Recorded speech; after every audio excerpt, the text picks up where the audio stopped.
The courthouse clerk handed Charlotte Vale the marriage certificate, and her hands trembled, not from love, but from desperation. In 72 hours, her late husband's family would rip her daughter away forever unless she could prove family stability. The man beside her wasn't her soulmate. He was Ethan Carter, a broke mechanic she'd met exactly once. No romance, no feelings, just a signature that might save everything.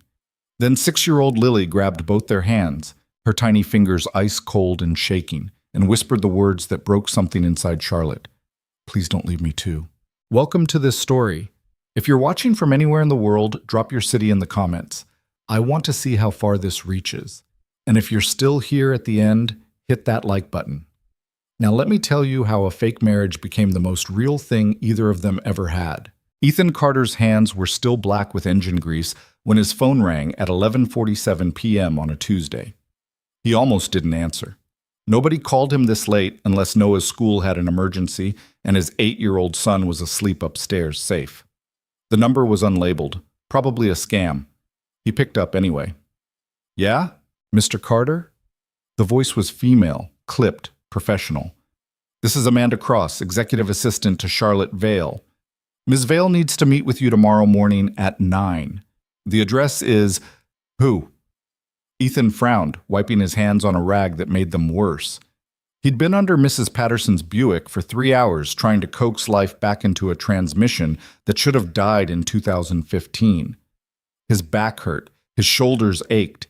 He wasn't in the mood for whatever this was. Charlotte Vale, CEO of Vale Logistics. A pause like she expected recognition. "She'll explain everything tomorrow. The meeting is at Riverside Estate. Security will have your name." "Look, I think you've got the wrong guy. You are Ethan Carter, correct? You knew Charlotte's late husband, Marcus Vale?" Ethan went still. The rag dropped from his fingers. Marcus. He hadn't heard that name spoken aloud in almost 2 years.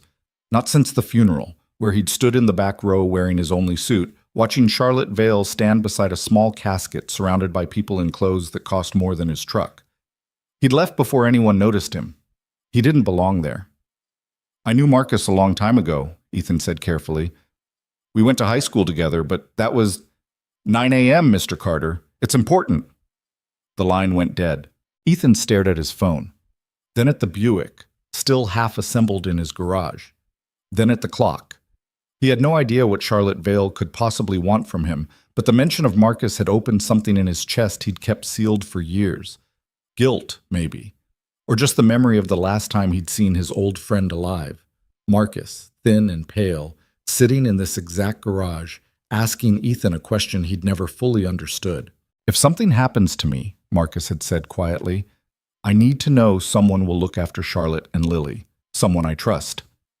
Ethan had laughed it off, told Marcus he was being dramatic, told him nothing was going to happen. 3 weeks later, Marcus died of a brain aneurysm at 34 years old. Ethan rubbed his face, suddenly exhausted. He didn't know what this meeting was about, but he knew one thing for certain. Whatever Charlotte Vale wanted, it was going to complicate his life in ways he wasn't ready for. He was right. Riverside Estate wasn't a house. It was a monument. Ethan's truck rattled up the private drive at 8:53 a.m., past perfectly manicured hedges and fountains that probably cost more than his annual income. The main building stretched across the hilltop like something out of a movie. White stone, enormous windows, columns that served no structural purpose but made a statement anyway. Rich people, Ethan thought, and immediately felt guilty. Marcus had grown up in this world, and he'd been one of the most grounded people Ethan had ever known.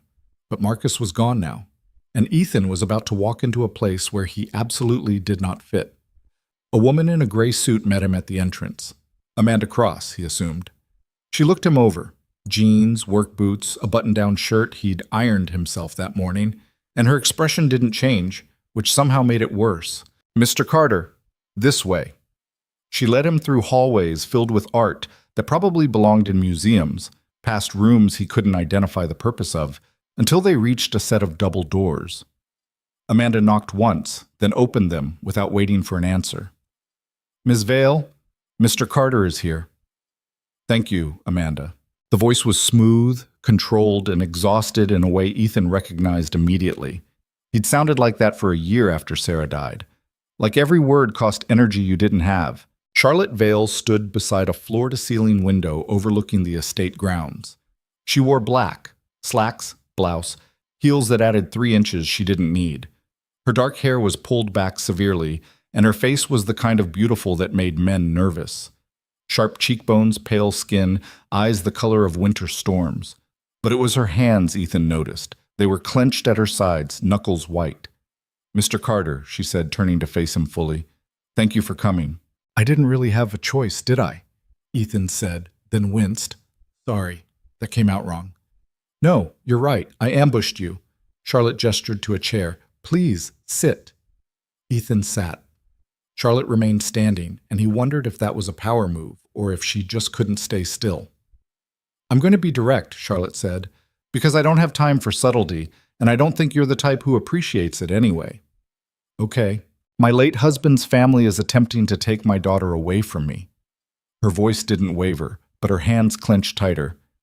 "They've filed for emergency custody, claiming I'm an unfit mother due to emotional instability following Marcus's death. The hearing is in 3 days." Ethan's stomach dropped. Jesus. I'm sorry.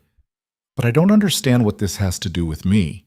Their case hinges on the argument that Lily is growing up in an unstable household. No father figure. A mother who works 80-hour weeks and can't provide proper emotional support. Charlotte's jaw tightened. They're not wrong about the hours. But they don't care about Lily's well-being. They care about the company. If they get custody, they control her inheritance, which means they control Vale Logistics. That's sick. That's business. Charlotte finally sat down directly across from him. Up close, Ethan could see the shadows under her eyes, the tightness around her mouth. "I need to prove family stability. I need to show the court that Lily has a father figure, a complete household, a normal life." Ethan's pulse started to race. "Ms. Vale, I'm asking you to marry me, Mr. Carter." The words hung in the air like smoke. Ethan stared at her. "What?" "Not a real marriage. A legal one." Charlotte leaned forward, her eyes locked on his. "I need a husband. You need financial security. I know your situation. Single father, struggling to keep your business afloat, medical bills from your wife's illness still unpaid." "How do you know that?" Ethan's voice came out rough. "I did my research. Marcus trusted you. That was enough for me to look into your background." Charlotte didn't apologize. "I'm offering you $200,000 to marry me and live in this house for 2 years. You and your son, separate bedrooms, separate lives. Just a legal arrangement to satisfy the court and protect my daughter." Ethan stood up so fast his chair scraped backward. "This is insane." "It's practical." "It's insane," Ethan repeated. He started pacing, his mind racing. You don't even know me." "Marcus knew you. He talked about you." Charlotte's voice softened, just barely. "He said you were the most honest person he'd ever met. He said if he ever needed someone he could trust completely, it would be you." That stopped Ethan cold. "He said that?" 3 months before he died. Charlotte stood as well, closing the distance between them. "I'm not asking you to love me, Mr. Carter. I'm not asking for romance or affection or anything real. I'm asking for help. My daughter is 6 years old and she's terrified. If I lose her, she goes to people who see her as an asset, not a child. I will do anything to prevent that. Anything." Ethan looked at her, really looked, past the expensive clothes and the cold professionalism and the intimidating beauty. And he saw what he'd seen in the mirror for months after Sarah died: desperation. "I need to think about it," he said finally. "You have until tomorrow morning. The hearing is Friday." Charlotte handed him a business card with a number written on the back in precise handwriting. "That's my direct line. Call me with your answer." Ethan took the card. His hands were shaking. "One more thing," Charlotte said as he turned to leave. "If you say yes, this arrangement stays between us. The lawyers, the judge, the family, they can't know this is fake. It has to look real, completely real." "And if I say no?" Charlotte's expression didn't change, but something flickered in her eyes. Fear, maybe. "Then I lose my daughter, and you go back to your life. No hard feelings." Ethan left Riverside Estate feeling like he'd been hit by a truck. Noah was eating cereal at the kitchen table when Ethan got home. 8 years old, messy brown hair, gap-toothed smile that reminded Ethan so much of Sarah it physically hurt sometimes. "Where'd you go?" Noah asked through a mouthful of Cheerios. "Had a meeting." Ethan poured himself coffee that had gone cold hours ago and drank it anyway. "About what?" "Adult stuff." Noah rolled his eyes. "You always say that." "Because it's always true." Ethan sat down across from his son, studying him. Noah had grown 2 inches in the past year. His jeans were too short again. His sneakers had a hole forming in the left toe. Ethan kept meaning to buy new ones, but new sneakers cost money, and money was always tight. $200,000. The number kept circling Ethan's brain like a vulture. That was enough to pay off Sarah's medical bills, enough to fix the roof that leaked every time it rained, enough to put away for Noah's college fund, which currently consisted of $63 and a dream. But it also meant uprooting their entire life, moving into a mansion with a woman he didn't know, pretending to be married, lying to everyone. "Dad?" Noah was looking at him weird. "You okay?" "Yeah, just tired." Ethan forced a smile. "Finish your breakfast. We've got school in 20 minutes. That night, after Noah was asleep, Ethan sat in his garage with a beer he wasn't drinking, and Marcus's old number still saved in his phone. He'd never been able to delete it. Sometimes he scrolled to it, just to see the name. Marcus Vale, high school. They'd been unlikely friends. Marcus, the rich kid with the bright future. Ethan, the scholarship student who worked weekends at his uncle's garage. But they'd bonded over terrible action movies and worse jokes, and for 4 years, the differences hadn't mattered. Then graduation happened. Marcus went to business school. Ethan stayed local, married Sarah, started his own shop. They lost touch, the way people do. Ethan hadn't even known Marcus was sick until the funeral announcement appeared in the paper. "I should have called you," Ethan said to the empty garage. "Should have stayed in touch." His phone sat on the workbench, Charlotte's number written on the card beside it. At 11:17 p.m., Ethan picked up the phone. She answered on the first ring. "Mr. Carter?" "I have conditions," Ethan said. There was a pause. Then, "I'm listening." Noah gets his own room. Not some guest room, a real room he can make his own. And he goes to the same school. I'm not uprooting his entire life. Agreed. I keep working. I'm not going to sit around your mansion pretending to be something I'm not. I'll do enough of that in front of the lawyers. Agreed. And when the 2 years are up, we end this clean. No drama, no mess. You get your company, I get my money, and Noah and I go back to our life. Agreed. Charlotte's voice was steady, but Ethan thought he heard something underneath. Relief, maybe. Is that everything? Ethan closed his eyes. If I do this, I need you to promise me something. What? That little girl, Lily. Promise me this is really about protecting her, not the company, not the money, her. The silence stretched so long Ethan thought the call had dropped. It's about her, Charlotte said finally, and her voice cracked just enough for Ethan to believe it. Everything I do is about her. Okay? Ethan exhaled. Then I'll do it. Thank you. Don't thank me yet, Ethan said. You're getting a mechanic with trust issues and a kid who asks too many questions. This might be the worst decision you've ever made. Mr. Carter, Charlotte said, and he could almost hear her smile. I'm marrying a stranger to keep my daughter. The bar for worst decisions is already pretty high. She hung up. Ethan sat in his garage until 2 a.m., drinking warm beer and wondering what the hell he'd just agreed to. Masit. The courthouse wedding happened on a Thursday morning at 10 a.m. Ethan wore the same suit he'd worn to Marcus's funeral. It still didn't fit right, tight in the shoulders, loose in the waist. He tried to fix his tie 4 times in the truck and finally given up. Noah sat beside him in the hallway outside the courtroom, swinging his legs and playing some game on a tablet Charlotte's assistant had provided to keep him occupied. Is she nice? Noah had asked that morning when Ethan explained they were getting married. I don't know, Ethan had answered honestly.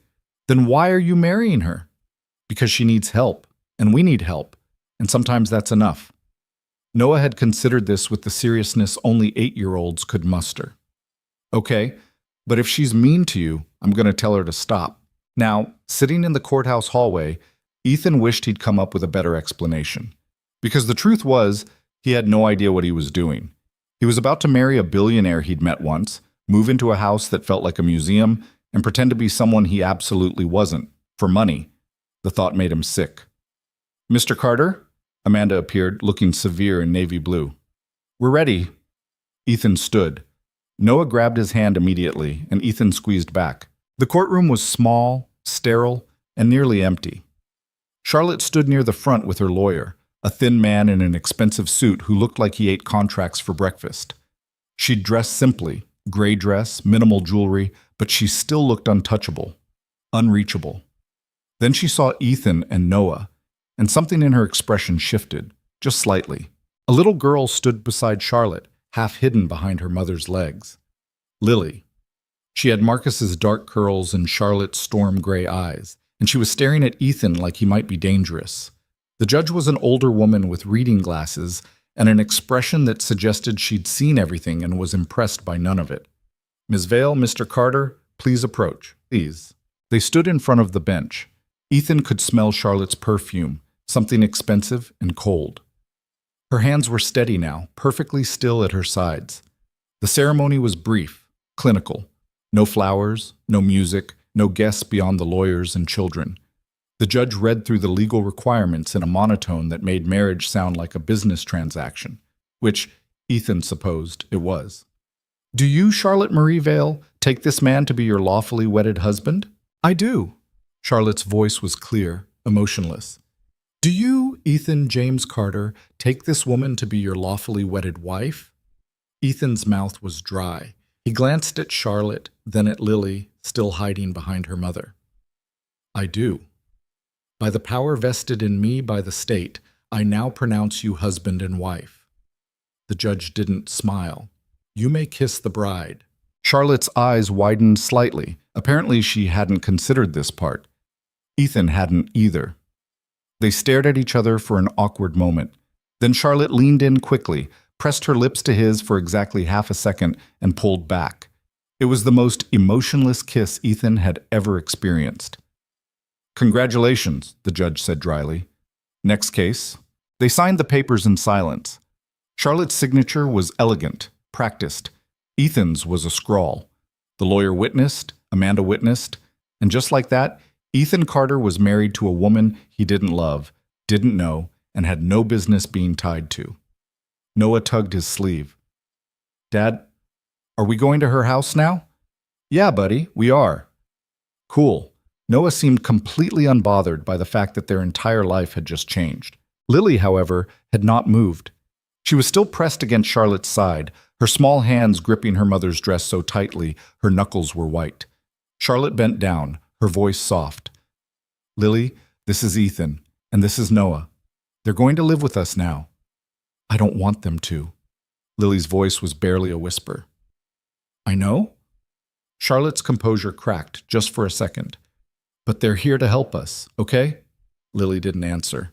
Ethan crouched down slowly, making himself smaller. "Hey, Lily. I know this is weird and scary, but I promise, we're not here to make things worse." Lily stared at him with eyes too old for a 6-year-old. "My daddy died." "I know. I'm really sorry. Are you going to die too?" The question hit Ethan like a fist. Charlotte's face went pale. "No," Ethan said gently. "I'm not going to die, and I'm not going to leave, I promise." Lily studied him for a long moment. Then slowly, she let go of Charlotte's dress and reached out one small hand toward Ethan. He took it carefully. Her fingers were ice cold. Noah, who'd been watching quietly, stepped forward and grabbed Ethan's other hand. Then, without asking permission, he reached over and took Lily's free hand too. The four of them stood there in the empty courtroom, connected by small hands and impossible promises. Charlotte looked down at their linked fingers, and for the first time since Ethan had met her, her mask completely shattered. Her eyes filled with tears she didn't let fall. "Let's go home," she whispered. Outside the courthouse, photographers were waiting. Not many. Charlotte had kept this quiet. But enough. Flashes went off as they walked down the steps. Noah flinched. Lily buried her face against Charlotte's shoulder. Ethan put his arm around Charlotte's waist without thinking, a protective gesture that surprised them both. She stiffened, then leaned into it slightly. "Mr. Carter, how did you meet Miss Vale?" "Charlotte, Is this a rebound marriage? What does the Vale family think about this? Ethan ignored them all. They reached the car, a sleek black SUV with tinted windows, and Amanda held the door open. Once inside, Lily started crying. Not loud, dramatic sobs, but quiet tears that broke Ethan's heart more than any scream could have. Charlotte pulled her daughter close, whispering things Ethan couldn't hear. Noah looked uncomfortable, the way kids do when they don't know how to help. "Hey," Ethan said softly to Lily. "You want to know a secret?" Lily peeked at him through tears.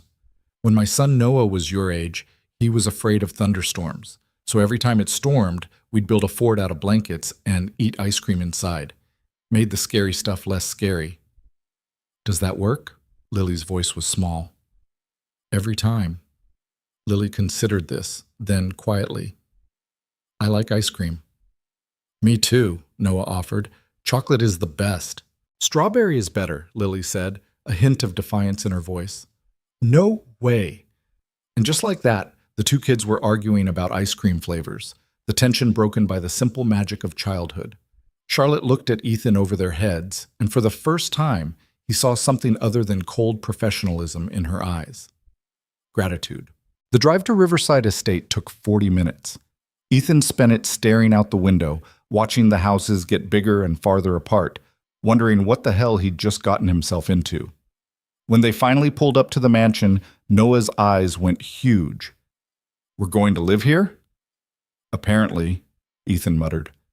Amanda led them inside, past the grand entrance and up a sweeping staircase that belonged in a movie. Their rooms were on the second floor, in the east wing.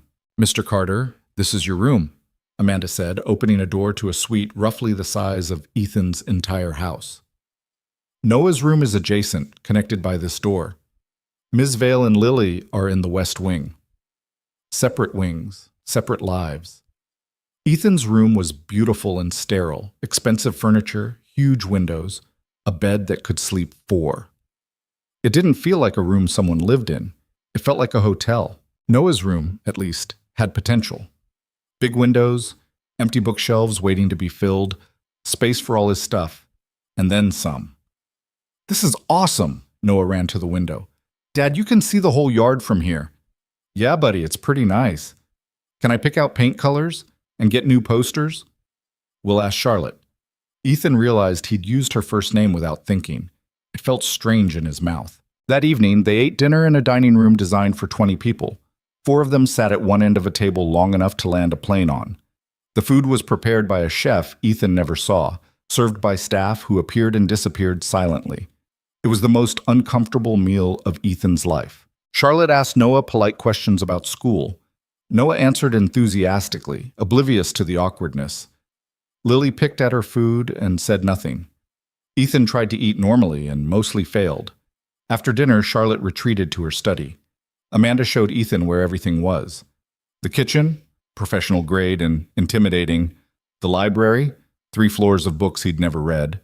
The garage, filled with cars worth more than his life. That night, Ethan lay in a bed too soft and stared at a ceiling too high, and thought about the woman currently sleeping in another wing of this massive house. His wife. The word felt ridiculous. Somewhere in the house, a door opened and closed. Footsteps in the hallway. Then silence. Ethan didn't sleep until 3 a.m., and when he finally did, he dreamed of Marcus sitting in his garage, asking impossible questions Ethan still didn't know how to answer. The first week felt like living in a museum where you weren't allowed to touch anything. Ethan woke up every morning in a bed that cost more than his truck, stared at crown molding he didn't understand the purpose of, and felt like an imposter. The house was too quiet, too clean, too empty despite being filled with expensive things. He missed the creak of his old floors, the rattle of pipes, the neighbor's dog barking at 6 a.m. Noah adapted faster, the way kids do. By day 3, he'd claimed the window seat in his room as his reading spot and had started a collection of interesting rocks from the estate grounds. He'd asked the staff questions they clearly weren't used to answering. Why are there so many forks? What's that painting supposed to be? Can I pet the fish in the pond? Lily, on the other hand, had barely said 10 words since they'd moved in. She drifted through the mansion like a ghost, always within sight of Charlotte, but never quite present. She didn't play, didn't laugh, didn't act like a 6-year-old should act. Charlotte noticed, but seemed powerless to fix it. Ethan would catch her watching Lily with an expression that reminded him of how he'd felt those first months after Sarah died, desperate to help, with no idea how. On the fourth morning, Ethan found a broken cabinet hinge in the kitchen. The door hung crooked, catching every time someone tried to close it. He mentioned it to Amanda. "I'll have someone come look at it next week," she said. "I can fix it now, just need a screwdriver." Amanda blinked at him. "That's not necessary, Mr. Carter. It'll take 5 minutes." She looked uncomfortable, like he'd suggested something inappropriate, but she pointed him toward a utility closet, and Ethan found a toolbox that had probably never been opened. He fixed the hinge. Then he noticed the loose handle on the drawer beside it. Fixed that too. Then the wobbly leg on one of the breakfast table chairs. It felt good. Normal. Like something he actually knew how to do. He was tightening the last screw when Lily appeared in the doorway, silent as always. "Hey," Ethan said, not making a big deal of her presence. "You hungry? I was about to make breakfast." Lily shook her head but didn't leave. Ethan kept working, letting the silence sit. After a minute, she spoke. "You fix things." "Yeah, it's kind of what I do." "Can you fix everything?" The question was too big for a casual answer. Ethan set down the screwdriver and looked at her properly. She was wearing pajamas with cartoon bears on them, her dark curls tangled from sleep. She looked so much like Marcus it was unsettling. "No," Ethan said honestly. "Some things stay broken, but I try anyway." Lily considered this with the seriousness children use when processing things adults try to protect them from. "My mom cries at night," she whispered. "I can hear her." Ethan's chest tightened. "Yeah, sometimes grown-ups do that." "Do you cry?" "Sometimes." "About your wife?" He shouldn't have been surprised she knew. Kids heard everything. "Yeah, about my wife." Lily walked closer, examining the now fixed chair leg with interest. "Noah said she died too." "She did." "Does it stop hurting?" Ethan put down his tools and sat on the floor, making himself her height. "No, but it hurts different, less sharp, more like an ache." "I miss my daddy," her voice cracked. "I know you do. Everyone says it'll get better, but it's been forever, and it's not better." "Forever is a long time when you're 6, Ethan said gently. "How long has it really been?" 18 months, 2 weeks, and 5 days. She'd been counting. "That's not very long at all, Lily. It's okay that it still hurts." She looked at him with those storm-gray eyes, searching for something. "Do you think he's watching me?" Ethan had heard this question before from Noah. There was no good answer. "I don't know, maybe. But I think wherever he is, he'd want you to be okay. To laugh sometimes. To be a kid." "I don't remember how." The words broke something in Ethan's chest. Before he could respond, Charlotte's voice came from the hallway. "Lily? Where are you, sweetheart?" Lily immediately went still, guilty, like she'd been caught doing something wrong. She ran back toward her mother's voice without another word. Ethan sat on the kitchen floor surrounded by tools, feeling like he'd just glimpsed something important and painful. That afternoon, Charlotte had meetings. She'd been in her study since breakfast, her door closed, her assistant running interference. Ethan had nothing to do. Noah was at his new school, a private academy that made Ethan uncomfortable every time he dropped him off. All the other parents drove cars that cost 6 figures and wore watches that cost more. He didn't fit. He'd never fit. Around 3 p.m., Ethan couldn't take the silence anymore. He changed into work clothes and headed to the garage. Charlotte's car collection was absurd. A vintage Porsche that probably appreciated faster than stocks. A Tesla that drove itself. A Range Rover with leather seats that still smelled new. And in the back corner, covered with a tarp, was Marcus's car. A 1967 Mustang Fastback in midnight blue. Ethan knew because Marcus had talked about this car constantly in high school. His grandfather's car. The one thing Marcus cared about that wasn't related to business or expectations. Ethan pulled off the tarp carefully. Dust rose in clouds. The Mustang was beautiful but neglected. Flat tires, dull paint, cobwebs in the wheel wells. It hadn't been driven in years. He popped the hood. The engine was a mess of corrosion and dried fluids, but the bones were good. This car could run again. It would take work, but it was possible. "What are you doing?" Ethan turned. Charlotte stood in the garage doorway, still in her business clothes, looking exhausted and irritated. "Sorry," Ethan said. "I was just looking. I'll cover it back up." "No, I mean—" Charlotte walked closer, her heels clicking on concrete. "Why are you out here?" "Couldn't sit still. Thought I'd see what you had." Charlotte looked at the Mustang, and her expression did something complicated. "That was Marcus's. He used to spend hours working on it." "I remember. He talked about it all the time in school. It hasn't run since he died. I couldn't—" She stopped. "I couldn't deal with it." Ethan wiped his hands on a rag. "I could get it running again, if you wanted." "Why would you do that?" "Because I'm going crazy with nothing to do. And because Marcus would hate seeing it like this." Charlotte studied him for a long moment. "You really knew him, didn't you? It wasn't just something you said." "We were close, a long time ago." Ethan leaned against the workbench. "Lost touch after graduation. My fault, mostly. Got busy with life." "He mentioned you sometimes," Charlotte said quietly. "Said you were the only friend who never wanted anything from him." "There was nothing to want. He was just Marcus. Most people didn't see him that way." Charlotte touched the Mustang's hood gently, like it might burn her. "They saw the money, the name, the future CEO. That must have been lonely." "It was." She pulled her hand back. "For both of us." They stood in silence for a minute, the garage filled with ghosts and unspoken things.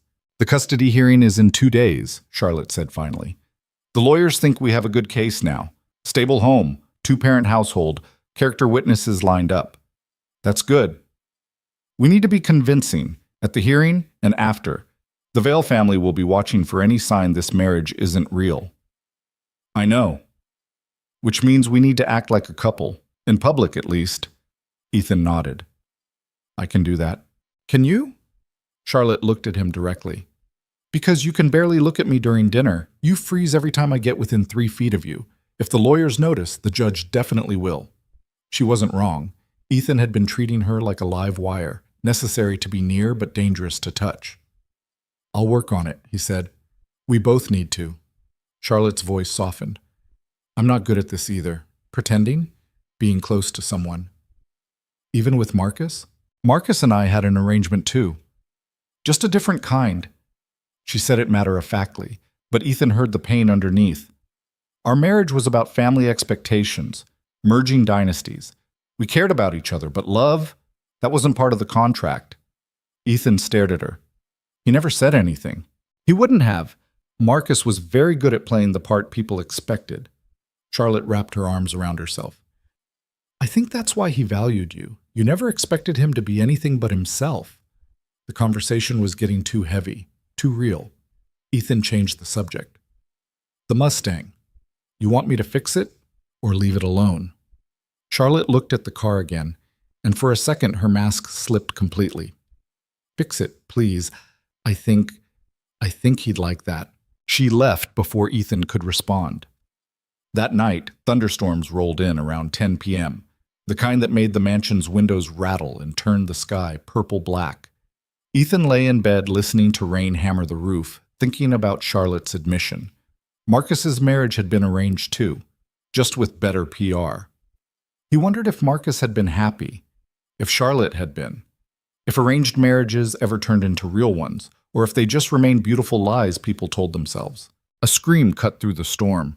Ethan was out of bed before he fully processed it. He ran into the hallway, nearly colliding with Charlotte, who'd come from the opposite direction. Her hair was down, her face pale, and she was wearing a silk robe that probably cost more than his mortgage used to. "Lily," she said, and they both ran. Lily's room was down the hall. The door was open, light spilling out. Inside, the little girl was sitting up in bed, sobbing so hard she could barely breathe. Her whole body shook. "Lily, baby, it's okay." Charlotte rushed to her daughter, reaching out. "No!" Lily screamed, scrambling backward. "Don't touch me! Don't!" Lightning flashed. Thunder followed instantly, so loud it felt like the house split open. Lily started screaming again, her hands over her ears, her face red and wet with tears. She wasn't seeing Charlotte anymore. She was somewhere else entirely, lost in whatever nightmare the storm had dragged up. Charlotte froze. Ethan could see panic in her eyes, the horrible helplessness of watching your child suffer and having no idea what to do. Lily, please let me help. I want Daddy, Lily sobbed. I want Daddy. I want Daddy. I want... Her voice broke into incoherent crying. Charlotte's face crumpled. She looked at Ethan, desperate. I don't know what to do. She won't let me near her. She never... This happens every storm and I can't... Ethan stepped forward carefully. Can I try? Charlotte nodded, stepping back. Ethan approached Lily the way you'd approach a scared animal, slow, non-threatening. He didn't try to touch her. He just sat down on the floor beside her bed, a safe distance away. Hey, Lily, he said quietly. It's just a storm. It's loud and scary, but it can't hurt you. It killed him, Lily screamed. He left in the storm and he didn't come back. Ethan's stomach dropped. He looked at Charlotte, who'd gone white. Marcus died during a storm? He asked quietly. Charlotte nodded, unable to speak. Ethan turned back to Lily. I'm sorry, that's really scary, but this storm isn't that storm, okay? This one's just noise. I don't like it. I know. My son Noah doesn't like them either. He doesn't? Lily peeked at him through tears. Nope. When he was your age, we'd build blanket forts during storms, made them less scary. I don't know how to build forts. I could show you, but not right now. Right now, I'm just going to sit here with you. Is that okay? Lily didn't answer, but she didn't scream at him to leave either. They sat in silence while the storm raged outside. Ethan didn't try to fix it or comfort her or make promises. He just stayed. After a few minutes, Lily's breathing started to slow. The sobs became hiccups. She wiped her face with her blanket. Tell me about my daddy, she whispered. Ethan blinked. What do you want to know? Mom doesn't talk about him. She gets sad. He glanced at Charlotte, who was standing by the door with tears running silently down her face. Your dad was funny, Ethan said. In high school, he used to do this impression of our math teacher that would make everyone laugh, even the teacher. Really? Really. And he was smart. Not just book smart, people smart. He could talk to anyone and make them feel important. Was he nice to you? Always, even when other kids weren't. He didn't care that I didn't have money or fancy clothes. He just liked hanging out. Lily was quiet for a moment. Then, do you think he'd like me? The question destroyed Ethan. Lily, he loved you more than anything in the world. But I was only 4 when he died. I barely remember him. That's not your fault, but I remember him. And your mom remembers him. And we can tell you stories whenever you want. Another crack of thunder. Lily flinched, but didn't scream this time. Can you stay? She asked in a small voice. Yeah, I can stay. Ethan settled against the wall. Charlotte brought him a pillow without a word. He watched her tuck Lily back into bed, her hands gentle, but her face wrecked. Mom? Lily said sleepily. Yes, baby? Ethan's nice.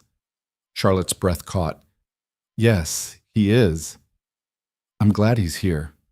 Charlotte looked at Ethan, and something passed between them that wasn't part of any contract or arrangement. Something real.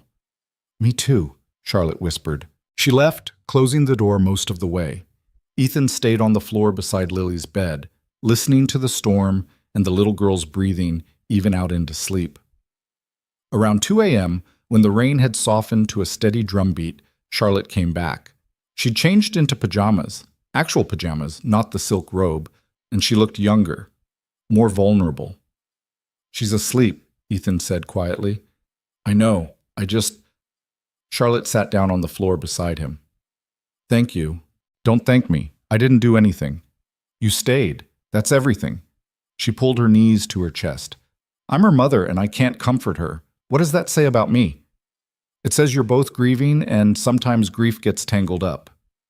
I should be better at this. There's no better at grief. There's just surviving it. Charlotte was quiet for a long time. When she spoke again, her voice was barely above a whisper. I wasn't there when Marcus died. I was in Tokyo for a merger. He called me that morning and I was too busy to talk. Told him I'd call back later. Charlotte. Later never came. He died 3 hours after that call. Brain aneurysm. No warning. Just gone. She wiped her eyes roughly. Lily was with him. She watched the paramedics try to save him. She watched them fail. Jesus. I flew back on the next plane, but it was too late. I walked into a hospital room and my husband was dead, and my daughter was sitting in a corner refusing to speak. She didn't talk for 3 weeks. Charlotte's voice broke. And when she finally did, the first thing she said was, "Where were you?" Ethan didn't know what to say. There was nothing to say. I threw myself into work, Charlotte continued. Told myself I was protecting his legacy, keeping the company strong for Lily's future. But really, I was just running, and now his family wants to take her away because I'm a terrible mother who can't even comfort her own child during a storm. You're not terrible. You're scared. Same thing.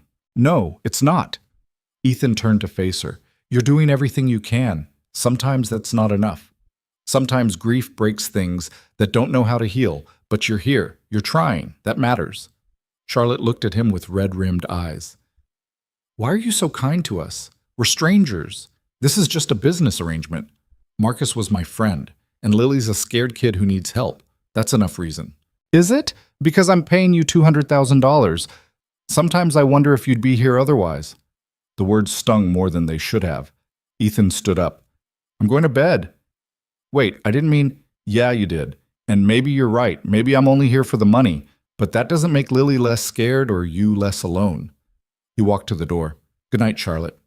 He left before she could respond. Back in his too-big room, Ethan lay awake until dawn, wondering why her words had bothered him so much. The custody hearing happened on a Friday morning in a courtroom that smelled like old coffee and broken families. Ethan wore his suit. Charlotte wore armor, a black power suit that made her look untouchable, and a diamond necklace that probably cost more than Ethan's house. Her lawyer, Richard Chen, was a shark in expensive Italian shoes. The Vale family brought their own army. Marcus's brother, Jonathan Vale, sat at the opposing table looking smug. Beside him was their lawyer and 3 character witnesses, ready to testify that Charlotte was unfit. The judge was the same woman from their wedding, Judge Patricia Morrison. She looked even less impressed than before. This is a custody hearing regarding Lily Vale, age 6, Judge Morrison said. Mr. Jonathan Vale is petitioning for emergency custody based on claims of parental unfitness. Miss Charlotte Vale contests. Let's begin. The Vale family went first. Their lawyer painted Charlotte as a workaholic who neglected her daughter, an emotionally distant mother still unstable from grief. They presented evidence, work schedules showing 80-hour weeks, business trips that kept Charlotte away from home, a psychological evaluation that suggested unresolved trauma. Jonathan Vale himself testified. I loved my brother, but Charlotte married him for business, not love. She saw him as a transaction. Now she's doing the same with Lily, using her as leverage to maintain control of the company. It was brutal and calculated. Then Richard Chen stood up. Your Honor, I'd like to call Ethan Carter to the stand. Ethan's heart hammered as he walked to the witness box. He'd never been good at lying. This whole thing was about to fall apart. Mr. Carter, you recently married Charlotte Vale. Can you tell us how you met? Ethan took a breath. Stick to the script. We were introduced through mutual friends after her husband passed. We connected over shared experiences. We'd both lost spouses. And what drew you to Charlotte? The truth came easier than lies. Her strength, the way she fought for her daughter. She reminded me that being broken doesn't mean being weak. Objection, the Vale lawyer said, leading. Overruled. Continue. Richard Chen nodded. Tell us about Lily. What's your relationship with her? Ethan thought about 3 nights ago. The storm. The fear in Lily's eyes. The way she'd asked him to stay. She's scared, he said honestly. She's a 6-year-old who watched her father die and doesn't know how to process that. But she's also smart and brave and trying her best. Some days are good. Some days are hard. We're figuring it out together. Does Charlotte neglect Lily? No. She works because she's trying to protect her daughter's future. But she's there for bedtime, for breakfast, for the hard nights. He looked directly at Jonathan Vale. Charlotte is trying to balance grief and responsibility. That doesn't make her unfit. It makes her human. The questioning continued for another 20 minutes. Ethan kept his answers honest, simple. He didn't oversell the relationship or make promises he couldn't keep. When he stepped down, Charlotte caught his eye. She looked surprised, like she hadn't expected him to defend her so fiercely. Charlotte testified next. She was calm, professional, but when asked about Marcus, her voice cracked. I loved my husband. Maybe not the way romance novels describe love, but in the way two people who chose each other learned to care deeply. His death broke something in me. I'm not denying that, but it didn't break my ability to mother my daughter. Then why did you remarry so quickly? The Vale lawyer asked. 18 months seems fast. Because I was losing my child. Charlotte's composure shattered. Because you, she pointed at Jonathan, filed for custody before Marcus was cold in the ground. Because everything in me was screaming to protect my daughter, and I needed help. So you married for convenience. I married for my daughter. Is that so different from marrying for love? The courtroom went silent. Judge Morrison leaned forward. Ms. Vale, I'm going to ask you directly. Is your marriage to Mr. Carter genuine? Charlotte looked at Ethan. He couldn't read her expression. Yes, she said finally. It started as something practical. But Ethan has been more present for Lily in 3 weeks than most people are in years. He stays during the nightmares. He listens when she talks about missing her father. He doesn't try to replace Marcus. He just shows up. Her voice softened. That's more genuine than most marriages built on romance. The judge made a note. Anything else? Just that I'm not a perfect mother. I make mistakes. I work too much. I'm still learning how to help my daughter through grief. I'm barely managing myself. Charlotte's eyes filled with tears. But I love her, and I'm trying. That has to count for something. The hearing lasted another hour. More witnesses, more evidence, more legal maneuvering. Finally, Judge Morrison called for a recess. I'll deliver my ruling in 1 week, she said. Until then, current custody arrangements remain. Outside the courtroom, Charlotte was swarmed by her legal team. Ethan stood off to the side, feeling out of place again. Jonathan Vale approached him. Up close, he looked like Marcus, but wrong. Same features. None of the warmth. You're a good actor, Jonathan said quietly. Almost had me convinced. I'm not acting. Please, a mechanic marries a billionaire widow? This is a business transaction and we both know it. Jonathan smiled coldly. The judge might buy your performance today, but this isn't over. When this arrangement falls apart, and it will, we'll be waiting. He walked away. Ethan wanted to hit him. Instead, he found Noah and Lily sitting together on a bench, sharing a bag of chips Lily's nanny had provided. Did we win? Noah asked. We don't know yet. But we did good, right? Yeah, buddy. We did good. That night, Charlotte knocked on Ethan's bedroom door at 11 p.m. Can we talk? She asked. They ended up in the library. 3 stories of books neither of them had read. Charlotte poured whiskey into crystal glasses and handed him one. Thank you, she said, for what you said today. I just told the truth. You made us sound like a real family. She took a long drink. For a minute, I almost believed it myself. Ethan studied her. What happens if we lose? I don't know. Fight it. Appeal. Do whatever it takes. She sat down heavily. I can't lose her, Ethan. She's all I have left. You won't lose her. You can't promise that. No, but I can promise I'll help you fight. Charlotte looked at him for a long moment. Then she did something that surprised them both. She leaned her head against his shoulder. I'm so tired, she whispered. I know. They sat like that for a while, 2 broken people holding each other up in a house too big for the grief it contained.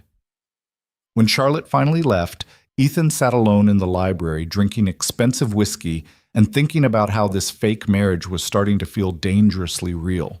The ruling came down on a Wednesday afternoon while Ethan was elbow-deep in the Mustang's engine.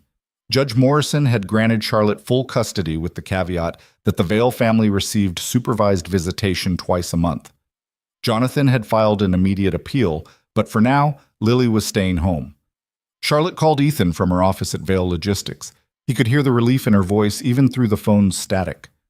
We won, she said, and then she started crying. Ethan stood in the garage with grease on his hands and oil under his fingernails, listening to a woman he barely knew fall apart 3 miles away, and felt something shift in his chest, something he wasn't ready to name. You okay? He asked. I don't know. Maybe. Ask me tomorrow. She took a shaky breath. The legal team wants to celebrate. Dinner at some restaurant I can't pronounce. You should come. That's not really my thing. I know. But you're my husband. It would look strange if you weren't there. Right, the performance, the arrangement. Ethan had almost forgotten. What time? He asked. The restaurant was the kind of place where the menu had no prices and the portions could fit in a teaspoon. Ethan sat between Charlotte and her chief legal counsel, wearing his suit again, feeling like everyone could tell he didn't belong. The lawyers talked about appeals processes and legal precedents.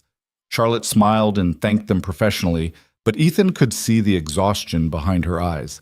She'd been running on adrenaline and fear for weeks. Now that the immediate crisis was over, she looked like she might collapse. Around 9 p.m., Richard Chen raised his glass. To Charlotte Vale, the toughest client I've ever had the pleasure of representing. Everyone drank. Ethan noticed Charlotte barely touched her wine. And to Ethan, Richard continued, for being exactly what this case needed. Authentic, grounded, real. The judge ate it up. The words felt like a backhanded compliment, like Ethan was a prop that had performed well. Just told the truth, Ethan said. Well, it worked. Jonathan Vale's team tried to paint you as a gold digger, but your testimony shut that down fast. Richard grinned. Speaking of which, did you hear about their initial offer? Ethan went still. What offer? Richard glanced at Charlotte, who had gone pale. Oh, I assumed you knew. Knew what? Ethan's voice came out harder than he intended. Charlotte set down her wine glass carefully. Richard, can you give us a minute? The lawyer looked between them, sensing he'd stepped in something. Of course, He made himself scarce. The rest of the legal team suddenly became very interested in their desserts. Charlotte stood. Let's take a walk. They ended up outside the restaurant, on a sidewalk that overlooked the harbor. Boats bobbed in the dark water, their lights reflecting like broken stars.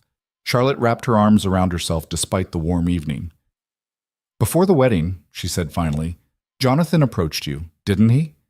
Ethan's jaw tightened. How do you know that?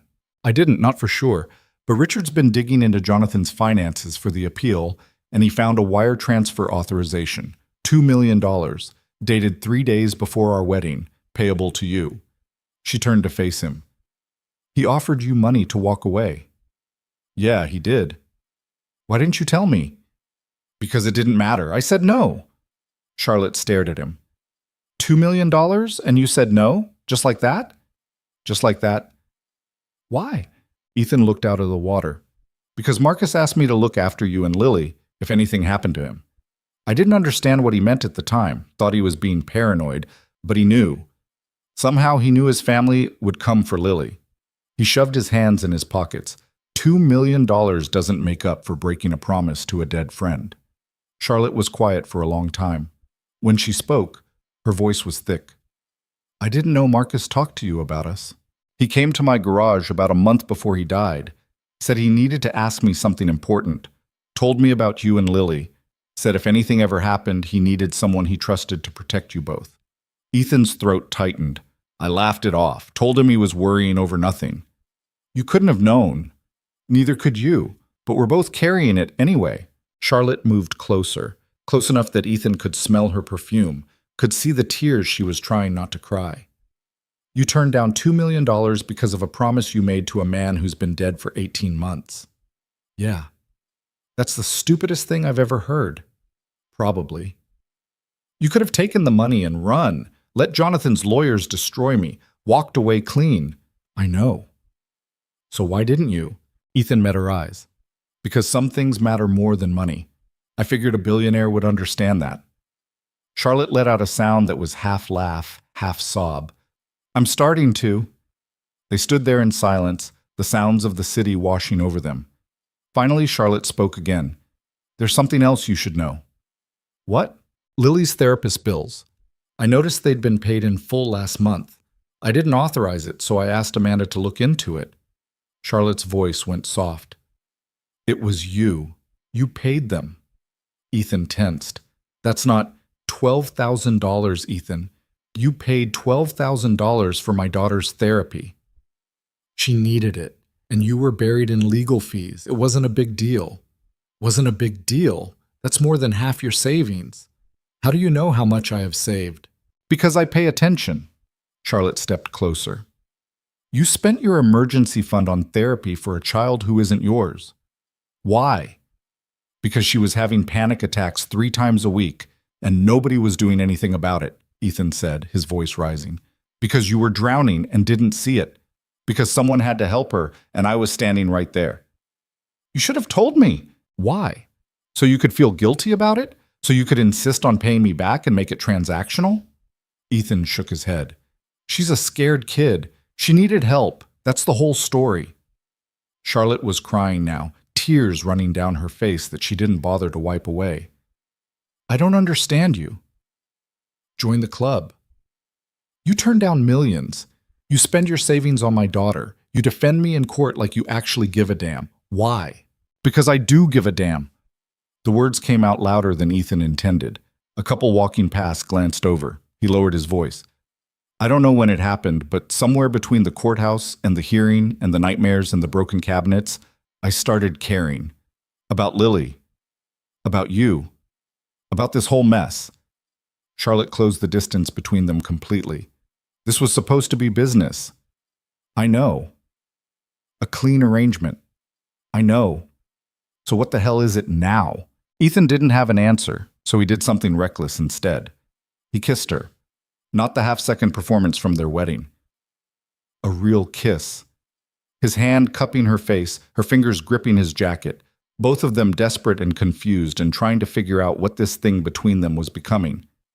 When they pulled apart, Charlotte was shaking. That complicates things, she whispered. Yeah, it does. They went back to the restaurant, finished dinner, smiled for the lawyers, played the part of the happy couple who'd just won their custody battle. But something had fundamentally changed. The line between fake and real had blurred so much neither of them could find it anymore. The ride home was silent.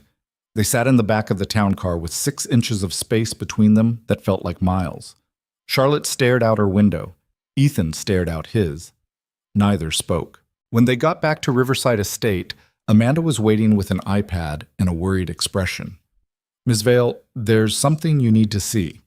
Charlotte took the tablet, her face illuminating in the blue glow.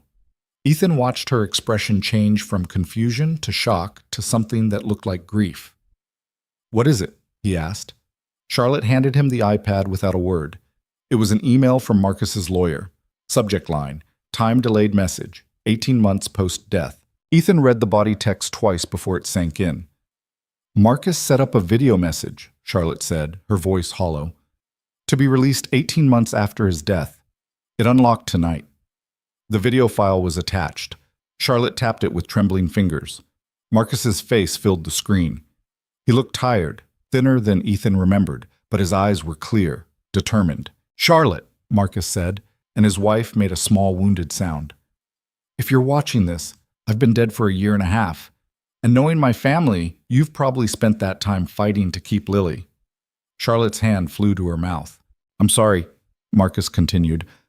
Sorry I didn't have the courage to change my will in a way that would have protected you better. Sorry I let my family maintain so much control over the company structure. Sorry I'm leaving you to deal with Jonathan's greed and my parents' manipulation. He paused. But I did do one thing right. I talked to Ethan. Ethan's blood went cold. Ethan Carter was my best friend in high school. The only person who never wanted anything from me except to play video games and talk about cars. After graduation, we lost touch. That's on me. But a few years ago, I tracked him down, went to his garage, met his wife Sarah, his son Noah, saw how he'd built a good life with nothing but hard work and honesty. Marcus smiled sadly. When Sarah died, I wanted to reach out, but I didn't, because I was a coward who didn't know how to talk about grief. Another thing I'm sorry for. Charlotte was crying silently, her whole body rigid. A month before I died, Marcus said, I asked Ethan to look after you and Lily if anything happened to me. I didn't tell him I was sick, didn't tell him the headaches were getting worse or that the doctors were worried. Just asked him to make that promise. And he did. Because that's who Ethan is. Marcus leaned closer to the camera. Charlotte, if you're alone right now, if the lawyers won, if Jonathan got custody, I'm sorry. I failed you. But if Ethan's there, if he kept his promise, Then I need you to know something. I trust him more than I've ever trusted anyone, including my own family, including myself. The video paused for a moment, like Marcus was gathering courage. Ethan, I know you're probably watching this with her, and I know you're probably feeling guilty for not seeing how bad things were. Don't. You couldn't have known. But I need you to hear this. Protect them. Not because of money or obligation, because they're worth protecting. Charlotte is stronger than she knows. Lily is braver than she thinks. And you're the kind of man I always wished I had the courage to be. Marcus's eyes filled with tears. Charlotte, I know our marriage wasn't a love story. We were practical about what we needed from each other. But I did love you. Maybe not the way poets write about, but in the way two people learn to care deeply when they choose each other every day. You made me better than I was. I hope I did the same for you. He took a breath. If Ethan's there, if he's helping you, don't push him away. I know you. You'll try to handle everything alone because asking for help feels like weakness. It's not. Let him in. Let Lily have someone who shows up just because that's what good people do. And Ethan, don't let her freeze you out. She needs you even when she's pretending she doesn't. Marcus wiped his eyes. Take care of each other. Take care of my daughter. Tell her I love her. Tell her I'm sorry I didn't get more time. And tell her it's okay to be happy again. All of you. You don't have to carry grief forever. The screen went black. Charlotte collapsed. Not dramatically, just a slow fold onto the nearest chair, her face in her hands, her shoulders shaking. 18 months of held-together composure completely shattered. Ethan stood frozen, Marcus's words still echoing. He'd known Marcus had been sick, the headaches, the doctor visits, and he'd said nothing. Done nothing. Amanda quietly left the room. I didn't know, Charlotte sobbed. I didn't know he was that scared, that he'd planned for this. I thought he just died and left me alone. Ethan knelt beside her chair. He loved you. He loved the company, the legacy, our arrangement. No, he loved you. You heard him. I was in Tokyo when he died, Charlotte said through tears. I was closing a deal worth hundreds of millions, and my husband was dying, and I didn't know. Didn't feel it. Didn't sense something was wrong. What kind of person doesn't know when their partner is leaving them?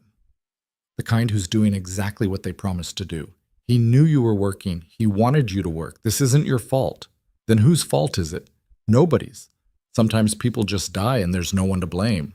Charlotte looked at him with red, swollen eyes. He asked you to protect us. Yeah. And you said yes without hesitation. Yeah. Even though we'd barely spoken in 15 years. Marcus was my friend. That doesn't expire. Charlotte reached out and took his hand. Her fingers were cold, shaking. He said you're the kind of man he wished he'd had the courage to be. I think he was right. I'm not that good. You're just someone who keeps promises when everyone else walks away. You're just someone who spends their savings on a stranger's child. You're just someone who stays during the storms. Charlotte's voice broke. Don't diminish that, Ethan. Please. They sat on the floor of the foyer, a mechanic and a billionaire, both wrecked by a dead man's final message, and held on to each other like drowning people reaching for anything solid. Eventually, Charlotte's tears slowed. She pulled back, wiping her face roughly. I look terrible. You look human, she laughed weakly. I don't remember the last time I cried like that. Probably overdue then. Charlotte stood, smoothing her clothes in a gesture that was pure habit. I should check on Lily, make sure she's asleep. I'll come with you. They found Lily already awake, sitting with Noah in the library. Both kids were supposed to be in bed, but they'd clearly snuck downstairs. They were looking at one of the massive art books that nobody ever opened, whispering about which paintings were ugly and which were maybe okay.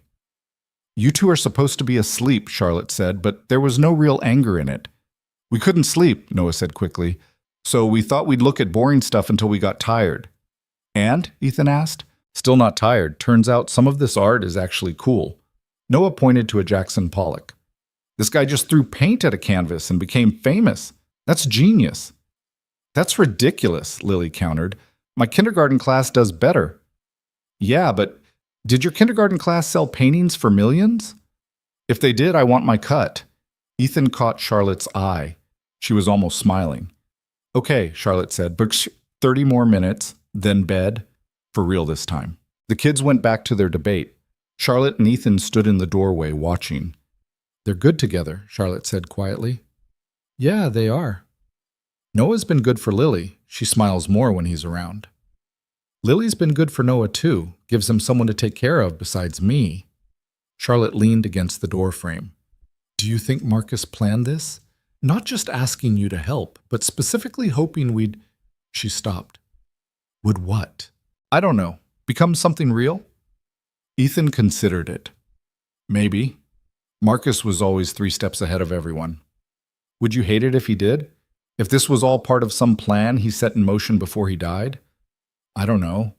Ask me when I'm less confused about what this even is. Charlotte turned to face him fully. What do you want it to be? The question hung between them, heavy with implications neither was ready to deal with. Before Ethan could answer, Lily called out, Mom, come look at this weird painting of soup cans. The moment broke. Charlotte went to join the kids. Ethan stayed in the doorway, watching his son and her daughter argue about Andy Warhol, while Charlotte tried to explain pop art. They looked like a family. Somewhere, Ethan thought Marcus was probably pleased with himself. The next morning, Charlotte had an emergency board meeting at Vail Logistics. Some crisis involving a shipping contract and international tariffs. She left at 6 a.m., still in the clothes from the night before, looking exhausted but determined. Ethan made breakfast for the kids. Noah wanted pancakes. Lily wanted cereal. They compromised on both. Is Mom okay? Lily asked, pushing Cheerios around her bowl. She's dealing with work stuff. She'll be fine. She was crying last night. I heard her. Ethan flipped a pancake, buying time. Sometimes grown-ups cry. Doesn't mean anything's wrong. She doesn't usually cry. Maybe she needed to. Lily thought about this. Do you cry? Sometimes. About your wife? Yeah. And other stuff. Like what? Noah kicked her under the table. You're not supposed to ask personal questions. Why not? He's family now. The word family hit Ethan harder than it should have. He set down the spatula. It's okay, Noah. She can ask. He turned to Lily. I cry about missing Sarah, about wishing I'd been a better husband, about being scared I'm messing up as a dad. You're not messing up, Noah said immediately. Thanks, buddy. But some days it feels like I am. That's dumb, Lily said matter-of-factly. You're good at dad stuff. You stay when people are scared. You fix things. You make pancakes. She paused. My real dad couldn't cook at all. Yeah, Marcus once tried to make scrambled eggs and set off the smoke alarm, Ethan said without thinking. Lily's eyes went wide. You knew my dad. Ethan froze. He'd been so careful not to mention his friendship with Marcus around her. He glanced at Noah, who looked equally surprised. Yeah, Ethan said carefully. We were friends in high school. Mom never said that. Your mom didn't know I was going to marry her when I knew your dad. It's complicated. Everything's complicated, Lily said, with the weariness of someone much older. Then, what was he like when he was young? Ethan sat down at the table. Funny, smart, really bad at basketball, but tried anyway. He used to collect old vinyl records. Mom still has those. They're in the library. Yeah, he loved them. Said music sounded better when you had to work for it. Ethan smiled at the memory. And he had this terrible car. The Mustang, the blue one in the garage. That's the one. He worked on it every weekend, talked about it like it was a person. Mom won't let anyone touch it. I know, but I'm fixing it up. Your dad would have wanted it to run. Lily was quiet for a moment, processing. Do you miss him? Yeah, I do. Me too, but I don't remember him very good. Is that bad? Ethan's chest tightened. No, you were little when he died. It's not your fault. Will you tell me more stories about him? When he was young? Whenever you want. Lily nodded, satisfied. She went back to her cereal. Noah started eating his pancakes. And Ethan sat at the breakfast table of a mansion that still didn't feel like home, realizing that somehow, without meaning to, he'd become exactly what Marcus had asked him to be, someone who stayed. Charlotte came home at 9 p.m. looking like she'd been through a war. Her hair was falling out of its neat bun. Her makeup was smudged, and her blouse had a coffee stain on the collar. How bad? Ethan asked. He was in the kitchen, cleaning up from dinner. We lost the contract, $12 million in revenue gone because our competitor undercut us by 3%. She dropped her bag on the counter. Jonathan voted against my proposal to restructure our pricing. He's still on the board, still has enough shares to cause problems. Can you remove him? Not without a shareholder vote, I'd probably lose. Charlotte rubbed her face. He's systematically trying to undermine me, revenge for the custody loss. That's petty. That's business. She looked around. Where are the kids? Noah's doing homework. Lily's reading in her room. I checked on her 20 minutes ago. She was okay? She was fine. Asked me to tell her about Marcus. Charlotte went still. What did you tell her? Stories from high school, dumb stuff. She wanted to know what he was like when he was young. And you were okay with that? Why wouldn't I be? Because you don't talk about him. You've barely mentioned him since you moved in. Ethan put down the dish towel. I didn't want to make things harder for you. Figured hearing about him from me would hurt. It does hurt. Everything hurts. But Lily needs those stories. Charlotte's voice cracked. I can't give them to her. I didn't know that version of Marcus. The one before family expectations and business mergers. The one who is just a person. He was a good person. Even with all the pressure and the wealth and the expectations, that never changed. I wish I'd known him then, before everything got so complicated. Maybe you did, just in a different way. Charlotte looked at him for a long moment. Then she crossed the kitchen and kissed him. Not desperate like last night, but soft, tired, real. When she pulled back, she rested her forehead against his. I don't know what we're doing. Me neither. Does that scare you? Terrifies me. Good. At least we're both lost. She stepped back, smoothing her hair in that automatic gesture. I should shower, change, try to pretend today didn't happen. Charlotte? Yeah? You're doing a good job, with the company, with Lily, with all of it. I know it doesn't feel like it, but you are. Her eyes filled with tears, she blinked away. Thank you. She left. Ethan stood in the kitchen, surrounded by expensive appliances he barely knew how to use, thinking about kisses and promises and how complicated love could be when it snuck up on you disguised as a business arrangement. Later that night, Ethan was in the garage working on the Mustang when his phone rang. Unknown number. Yeah? Mr. Carter, this is Jonathan Vale. Ethan's jaw clenched. What do you want? To make you another offer. $5 million. Take it and leave. Divorce Charlotte quietly. Disappear. No. You haven't heard the terms yet. Don't need to. Answer's no. Jonathan laughed coldly. You turned down $2 million before the wedding. Now you're turning down $5 million after. Either you're the most loyal man alive or the stupidest. Maybe both. She doesn't love you, you know. This is still a transaction to her, a means to an end. You don't know what you're talking about. Don't I? I've known Charlotte for 8 years, watched her marry my brother for business, watched her bury herself in work after he died. She doesn't know how to love anyone except Lily. You're fooling yourself if you think you're different. This call's over. Wait, one more thing. There's going to be another custody petition, new evidence, new witnesses, and this time we'll win. Because a mechanic playing house with a billionaire? That novelty's wearing off. Judge Morrison will see through it eventually. They always do. See you in court, Ethan said, and hung up. He sat in the garage for a long time, Jonathan's words echoing in his head. $5 million. More money than Ethan would see in 10 lifetimes. Enough to set up Noah's future completely. Enough to walk away clean. He thought about Charlotte, about Lily, about the promise he'd made to Marcus, and the feelings that had somehow grown in between the fake smiles and the legal hearings. Then he picked up a wrench and went back to work on the Mustang. Some things, he was learning, were worth more than any amount of money. Ethan didn't tell Charlotte about Jonathan's call. He told himself it was because she had enough to worry about, but the truth was more complicated.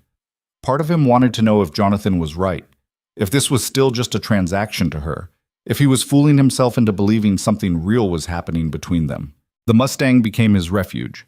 Every evening after the kids were in bed, he'd disappear into the garage and work on Marcus's car. New brake lines, fresh fluids, a carburetor that needed rebuilding from scratch. The work was methodical, honest. You either fixed something or you didn't. There was no gray area. Charlotte found him there on a Friday night, 3 weeks after Marcus's video message. She was still in her work clothes, black slacks, white blouse, heels that clicked on the concrete floor. "You're always out here now," she said. Ethan didn't look up from the engine. "Helps me think." "About what?" "Everything. Nothing. Why carburetors are designed by people who hate mechanics." Charlotte moved closer. She had loosened her hair from its usual severe bun, and it fell around her shoulders in a way that made her look younger, more approachable. "Can I help?" she asked. Ethan finally looked at her. "You want to help me fix a car?" "I want to understand what you do out here every night instead of being inside with us." The words stung more than she probably meant them to. "I'm not avoiding you." "Aren't you?" "No, I'm just—" Ethan set down his wrench. "I'm trying to figure out what the hell we're doing. This arrangement, this marriage, whatever this is." Charlotte was quiet for a moment. Then she picked up a rag and started wiping grease off a wrench she clearly didn't know how to use. "When I was 12, my father taught me that every relationship is a transaction. You give something, you get something. Marriage, business, friendship, all the same." I thought he was cynical. Turned out he was just realistic. "That's depressing." "It's practical. Marcus understood that. We both did. Our marriage worked because we were honest about what we needed from each other." "And what did you need?" "Stability, partnership, someone who understood the pressure of running a company worth billions, someone who wouldn't ask me to be something I'm not." She set down the wrench. "What did Marcus need?" "I don't know. You were married to him. He needed someone who wouldn't fall in love with him." Charlotte said it like a confession. "He told me that once, after we'd been married for a year. Said he was relieved I didn't expect romance because he didn't know how to give it, didn't want to give it." Ethan leaned against the Mustang. "So you two just, what, coexisted?" "We built a life, had a daughter, respected each other. That's more than most people get. It's less than you deserved." Charlotte looked at him sharply. "You don't know what I deserve." "Yeah, I do. You deserve someone who looks at you like you're not a business arrangement, who wants to know how your day was, not just how the company's performing, who doesn't treat love like it's a weakness." "And you think you're that person?" The question hung between them like a dare. "I don't know," Ethan said honestly, "but I know I can't keep doing this halfway, pretending during the day and keeping my distance at night, kissing you like I mean it, and then wondering if you feel anything at all." Charlotte's composure cracked. "You think I don't feel anything? You think this is easy for me? I spent 8 years in a marriage where feelings were inconvenient, where love was something other people had, not us. And then you show up and mess up everything I thought I understood about how relationships work." "How do I mess it up?" "Because you care," her voice rose. "You care about Lily's nightmares, and my legal battles, and fixing things around the house that nobody asked you to fix. You turn down millions of dollars. You spend your savings on therapy bills. You stay up until 2 a.m. working on a dead man's car because you made a promise. And I don't know what to do with that.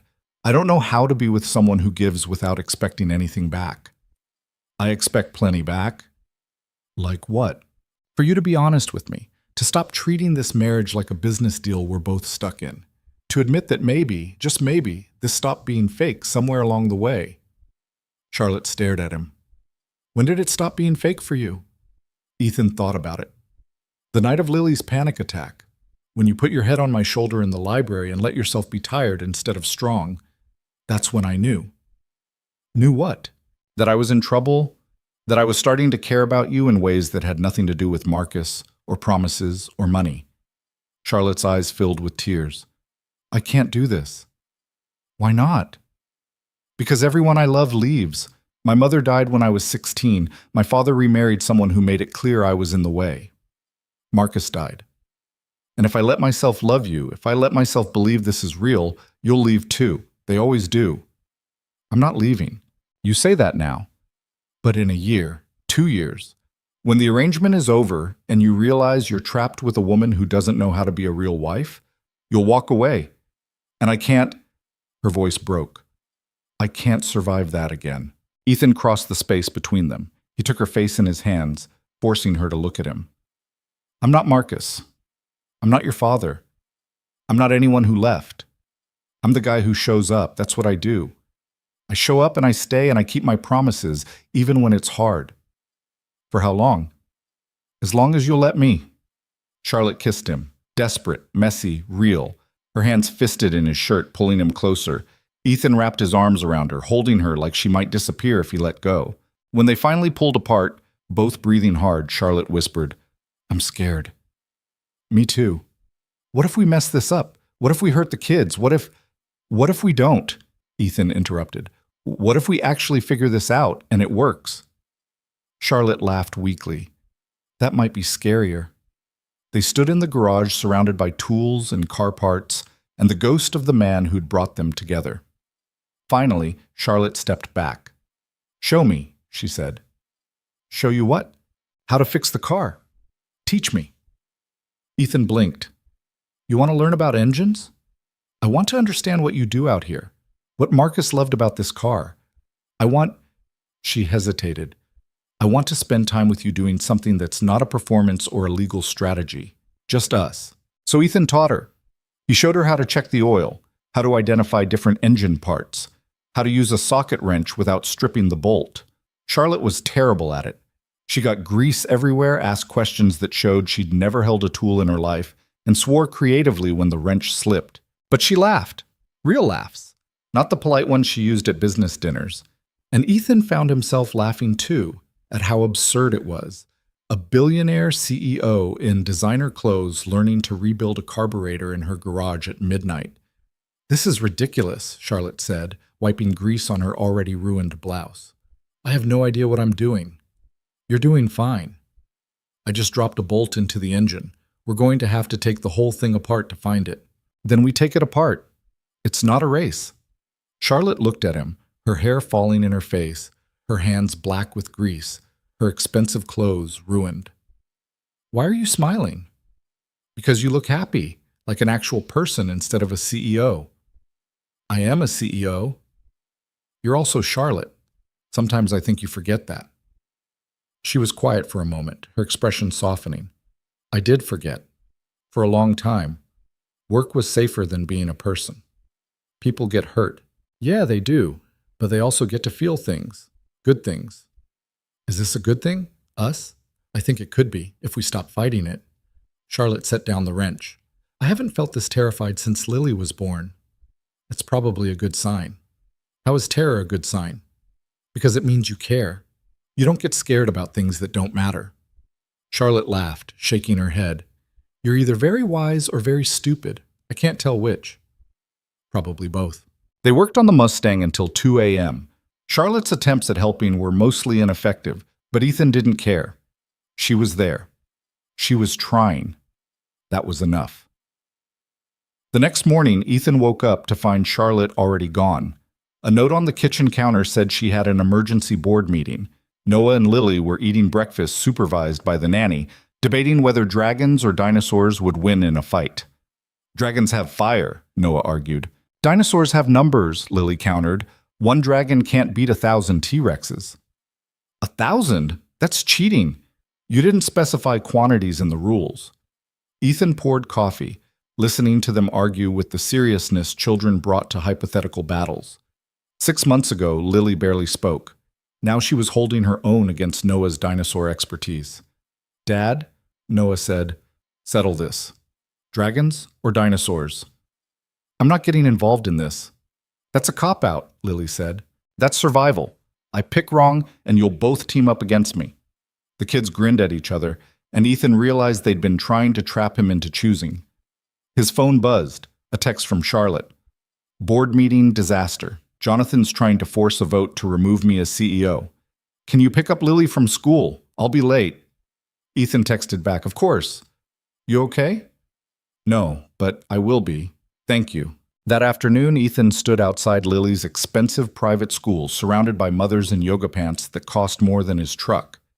They looked at him like he was from another planet. This mechanic in jeans and a worn jacket, picking up Charlotte Vale's daughter. Lily ran out of the building with Noah trailing behind her. She crashed into Ethan's legs in a hug that surprised them both. "Whoa, good day?" Ethan asked. "I got an A on my story about my family." "Yeah? What'd you write about?" About how my mom works really hard and my new dad fixes things and my brother Noah is annoying but okay. Ethan's chest tightened. I'm your new dad? Lily looked up at him seriously. Aren't you? I mean, legally I'm married to your mom, but so you're my dad. That's how it works. She said it like it was the simplest thing in the world. Noah kicked a rock. She wrote 3 paragraphs about me being annoying.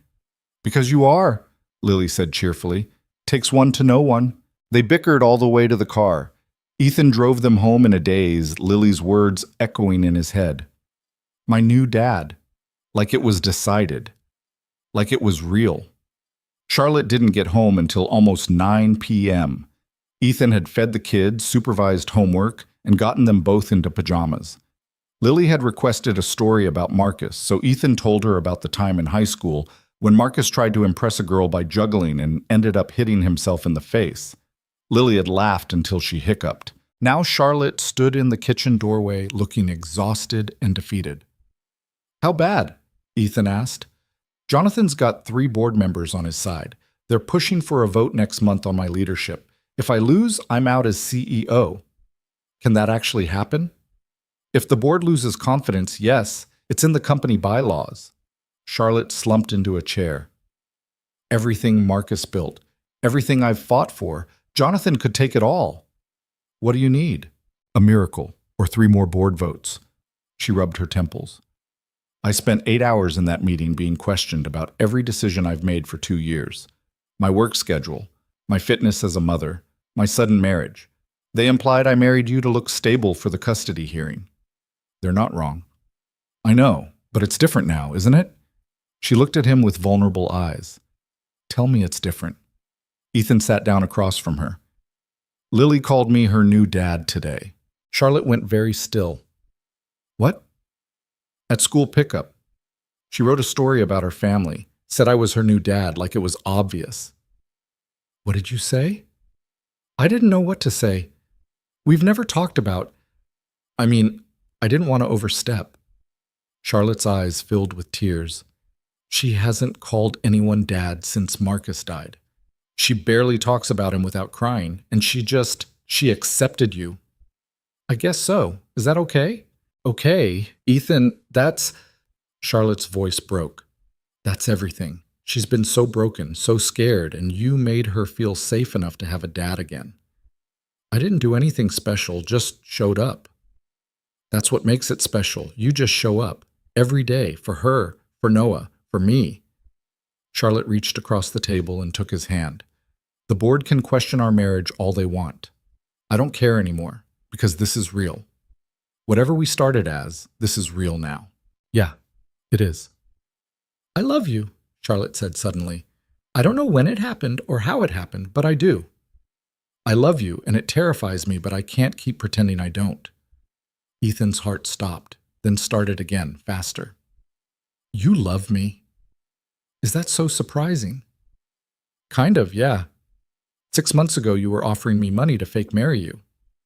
6 months ago, I was barely surviving. Now I'm... She paused. I'm actually living because of you. Ethan stood up, pulling her with him. I love you too. In case that wasn't obvious. It wasn't. You're terrible at showing emotions. So are you. We're a disaster. Yeah, we are. Ethan kissed her. But we're a disaster together. They stood in the kitchen holding each other, 2 broken people who'd somehow found a way to be whole together. Upstairs, they could hear Noah and Lily arguing about whose turn it was to pick the bedtime story. We should probably deal with that, Charlotte said. Probably. Neither of them moved. Finally, Charlotte pulled back.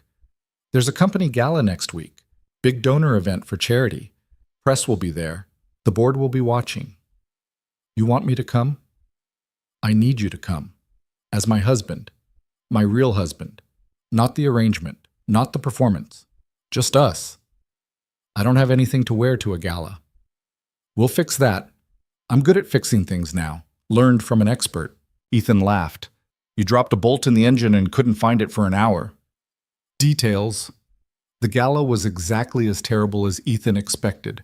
A ballroom full of rich people in tuxedos and gowns that cost more than cars, drinking champagne and talking about investments and vacation homes. Ethan wore a custom tux Charlotte had insisted on buying him.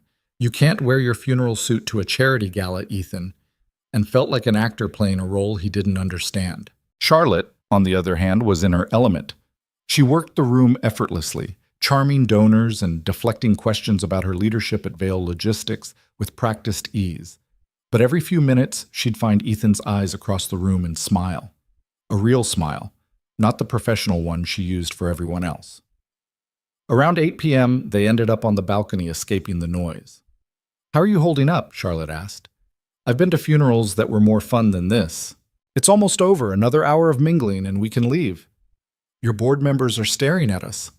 "Let them stare. They're trying to figure out if we're real." "What do they think?" "That I married down and you married for money." Charlotte's jaw tightened. "Robert Fleming cornered me earlier and asked how much I'm paying you to play husband." "What'd you say?" "I told him to mind his own business, less politely." Ethan pulled her closer. "Dance with me." "There's no music out here." "So? "Dance with me anyway." They swayed together on the empty balcony, the sounds of the gala muffled behind them. Charlotte rested her head on Ethan's shoulder. "This is nice," she murmured. "Better than small talk with billionaires?" "Infinitely better." "Charlotte," a voice from inside. "There you are. I need to introduce you to Senator Morrison." Charlotte sighed. "Duty calls." "Go. I'll be fine." She kissed him quickly and went back inside. Ethan stayed on the balcony, enjoying the quiet. Touching display. Ethan turned. Jonathan Vail stood in the doorway, impeccably dressed and wearing a smile that didn't reach his eyes. "What do you want, Jonathan?" "To offer you one final chance, $10 million. Walk away tonight. I'll have the funds transferred before morning." "No." "Why?" "You're not actually in love with her. This is still the arrangement she bought you into. You don't know what you're talking about." "Don't I?" "I've watched you two. You're good actors, but there's always something off. The way you hesitate before touching her, the way she looks at you like she's not quite sure what you are." Jonathan stepped closer. "You're a placeholder, a solution to a problem. When that problem is gone, so is your purpose." "Charlotte's not like that." "Charlotte is exactly like that. She married my brother for business. She's doing the same with you. The only difference is Marcus had money and breeding. You have neither." Ethan's fist clenched. "You finished?" "Almost. The board vote is in 3 weeks. Charlotte will lose. And when she does, when she's no longer CEO, she won't need a husband to prove stability. She'll divorce you, and you'll go back to your garage with a couple $100,000 and the knowledge that you were never anything more than a transaction." "You're wrong about her." "Am I?" "Ask yourself this. If she wasn't paying you, if there was no arrangement, would you even be here? Would she have looked at you twice?" Jonathan's smile turned cruel. "You know the answer. You've always known." He walked away, leaving Ethan alone on the balcony with doubts he thought he'd buried. When Charlotte came back 20 minutes later, she found Ethan staring out at the city. "Hey, you okay?" "Fine. Just thinking." "About what?" "About how different our worlds are, how everyone in there looks at me like I don't belong." Charlotte's expression tightened. "Did someone say something to you?" Jonathan made another offer, $10 million this time. "And?" "I said no, same as always." "Then why do you look like someone died?" Ethan turned to face her. "Do you ever wonder if he's right? If this is all just, if I'm just a solution to a problem?" "No, I don't wonder that." "Why not?" "Because I know the difference between using someone and loving them. I used Marcus. I loved him in my way, but I used him too. For stability, for the company, for all the things I thought I needed." She took Ethan's hands. "But you, I don't use you. I need you. That's different." "How?" "Because I don't need you for what you can give me. I need you for who you are. The person who stays during storms, who fixes broken things, who makes Lily laugh and teaches me about carburetors at midnight. That's not a transaction. That's love." Jonathan said when the board vote is over, when you don't need stability anymore, you'll divorce me. Charlotte's eyes flashed. "Jonathan's an idiot. I'm not divorcing you. Not in 3 weeks, not in 3 years. You're stuck with me. What if you lose the company? What if he wins? Then we figure it out together. I'll find something else to do. Start over. Build something new. But I'm not losing you. You're not a business strategy, Ethan. You're my husband, my real husband. The one I should have waited for instead of settling for an arrangement. You sure about that? Do I look unsure? She didn't. She looked fierce and determined, and absolutely certain. Ethan kissed her, hard, not caring that they were on a balcony where anyone could see. When they pulled apart, Charlotte was smiling. Take me home. The gala's not over. I don't care. Take me home. To our kids. To our life. To everything that actually matters. So they left. Let the board members speculate. Let Jonathan scheme. Let the whole gala wonder why Charlotte Vale walked out of her own charity event holding her mechanic husband's hand. They went home to Riverside Estate, where Noah and Lily had convinced the nanny to let them build a blanket fort in the library.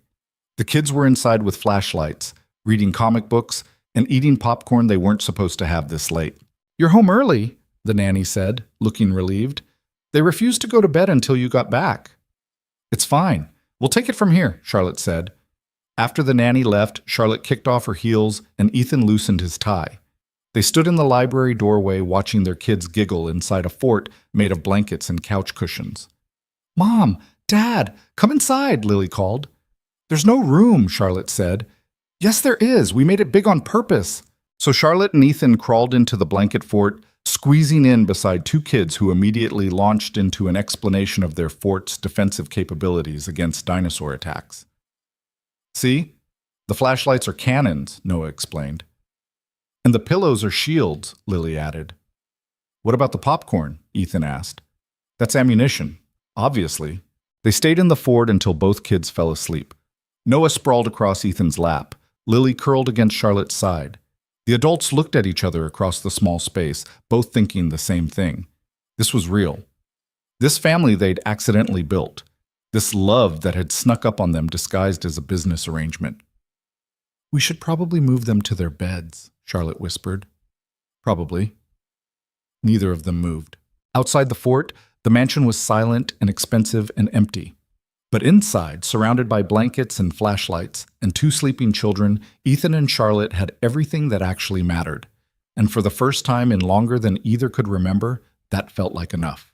The board vote happened on a gray Tuesday in October, exactly 3 weeks after the gala. Charlotte left for Vale Logistics headquarters at 6 a.m. wearing her armor, the black suit that made her look untouchable, the diamond earrings Marcus had given her on their 5th anniversary, heels sharp enough to be weapons. Ethan kissed her goodbye at the door. "You're going to be fine." "You don't know that." "Yeah, I do. You're Charlotte Vale. You don't lose." "I might today." Her hands were shaking. "Jonathan's been working the board members, making promises, offering deals. He's got momentum. So fight harder." "I've been fighting for 2 years. I'm tired, Ethan." He pulled her close. "Then let me fight with you. You're not alone anymore. Remember that." Charlotte left without another word. Ethan watched the car disappear down the driveway and felt helpless in a way he hated. This wasn't something he could fix with a wrench or a kind word. This was Charlotte's battle, and all he could do was wait. He got the kids to school, came home to an empty mansion, and tried to work on the Mustang. But his hands were restless, his mind elsewhere. Around noon, his phone rang. "Mr. Carter? This is Richard Chen. I'm with Charlotte at the board meeting. She asked me to call you." Ethan's stomach dropped. What happened? The vote was 6-5. Jonathan won. Charlotte's been removed as CEO effective immediately. The words didn't make sense. Ethan sat down heavily on the garage floor. She lost? The board cited concerns about company direction and leadership stability. It was close, but Richard paused. "Jonathan's already calling a press conference. He's taking over as CEO." "Where's Charlotte?" "In her office. She's not taking calls." "I thought you should know." Ethan hung up and stared at the Mustang. 2 years of fighting, 2 years of grief and legal battles and holding her family together. And she'd lost anyway. He grabbed his keys and drove to Vale Logistics. The headquarters building was 40 stories of glass and steel in the financial district. Ethan had never been inside. Security tried to stop him at the lobby, but he pushed past. Sir, you can't just... I'm Charlotte Vale's husband. Where's her office? The guard looked uncertain. Top floor, but she's not seeing anyone. She'll see me. The elevator ride took forever. When the doors opened on the executive floor, Ethan walked past assistants and lawyers and people in expensive suits who all stared at him like he was from another planet. Charlotte's office was at the end of the hall. Her assistant stood up when she saw him. Mr. Carter, Mrs. Vale asked not to be disturbed. Is she in there? Yes, but... Ethan walked past her and opened the door. Charlotte sat at her desk, staring at nothing. Her office was enormous, floor-to-ceiling windows overlooking the city, furniture that probably cost more than Ethan's house, awards and photos covering one wall. But it felt hollow, empty. She looked up when he entered. Her eyes were dry, her expression blank. Somehow, that was worse than tears. You heard? She said flatly. Yeah. You didn't have to come. Yeah, I did. Ethan closed the door behind him. Talk to me. About what? How I lost everything Marcus built? How I let Jonathan win? How I'm a failure as a CEO and probably as a person? You're not a failure. I just got voted out of my own company. That's pretty much the definition of failure. Charlotte's voice was steady, controlled, completely empty. 6-5. I lost by 1 vote. Robert Fleming was the swing. He's been on the board for 20 years and I thought he supported me. Turns out Jonathan offered him a seat on the executive committee. More power, more money. Of course he voted against me. So you fight back, file an appeal, or... There's nothing to fight. The bylaws are clear. The board has the authority to remove a CEO. It's over. She stood up and walked to the window. Jonathan's probably already in this office planning how to redecorate. Maybe he'll get rid of Marcus's photo. That would be fitting. Charlotte, I'm fine. Really, this is just business. Win some, lose some. But her hands were clenched so tight her knuckles were white. Ethan crossed the office and pulled her into his arms. For a moment she stayed rigid, refusing comfort. Then she broke. She didn't cry. She just collapsed into him, her whole body shaking, her breath coming in gasps like she'd been holding it for hours. Ethan held her and let her fall apart in a way she never could in front of the board or the lawyers or anyone who'd see it as weakness. I don't know who I am if I'm not this, she whispered against his chest. I've been CEO for 6 years. Before that, I was groomed to run this company since I was 20. It's all I know. You're Charlotte, wife, mother, woman who can't fix a carburetor to save her life but tries anyway. That's who you are. That's not enough. It's everything. She pulled back, wiping her face roughly.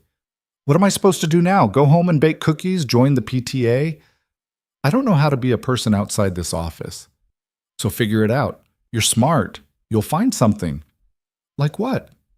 I don't know, but you don't have to know right now. You just lost a war you've been fighting for 2 years. Give yourself 5 minutes to breathe before planning the next battle. Charlotte looked around her office. I have to clear out my things. They're giving me until end of business tomorrow. Then let's get started. They spent the next 3 hours packing up 8 years of Charlotte's life at Vale Logistics. Photos, awards, files she wanted to keep.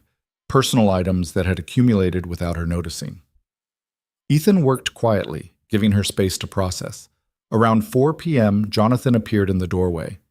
Charlotte, I wanted to speak with you. Charlotte's spine went rigid.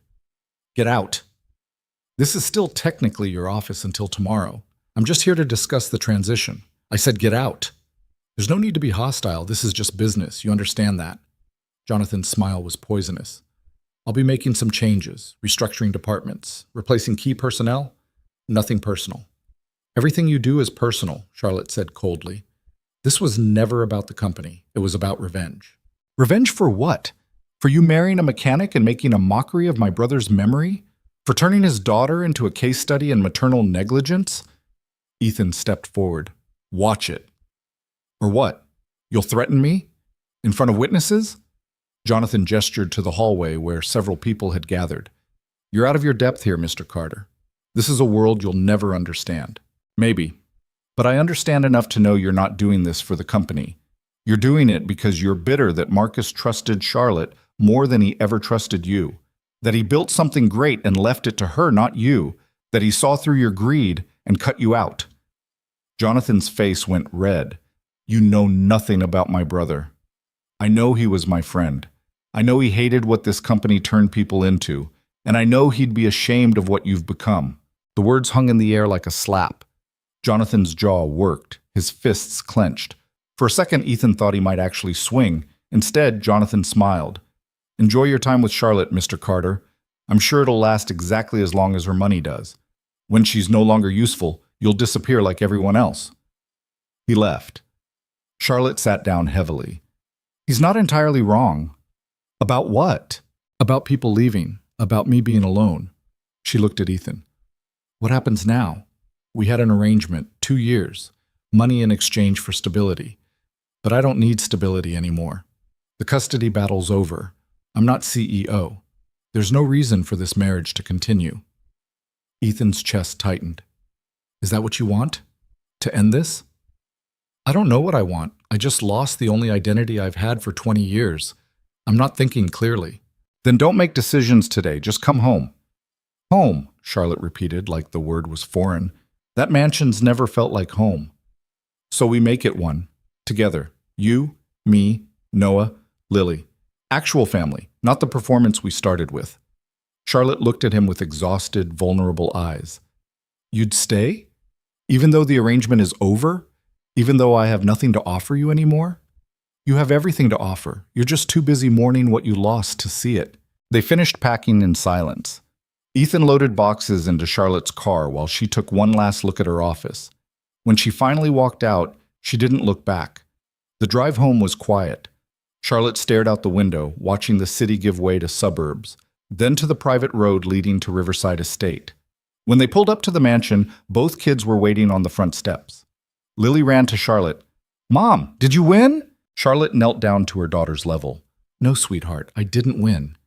So what happens now? I don't know yet, but we'll figure it out. Are you sad? A little bit, but I'm also okay, because I have you and Noah and Ethan. That matters more than any job. Lily hugged her fiercely. Noah joined in, and then Ethan, until they were all standing in the driveway holding each other like they could hold back the world. That night, after the kids were asleep, Charlotte and Ethan sat on the back porch watching the sun set over the estate grounds. Charlotte had changed into jeans and a sweater. Ethan had never seen her in jeans before. She looked younger, more real. I have an idea, Charlotte said suddenly. Yeah? Vail Logistics has had an employee assistance program. Small fund for workers facing financial hardship, medical bills, childcare, emergency expenses. I always thought it was too small. Not enough money, too many restrictions. She turned to face him. What if I started something bigger? A foundation that actually helps people. Single parents. Families dealing with medical debt. People like you were after Sarah died. Ethan stared at her. You want to start a charity? Not a charity. A real program with real impact. Using my money, my connections, but actually making a difference instead of just writing checks to look good at galas. Her eyes were brighter than they'd been in weeks. I spent 20 years building wealth. Maybe it's time to do something meaningful with it. Charlotte, that's crazy? Impulsive?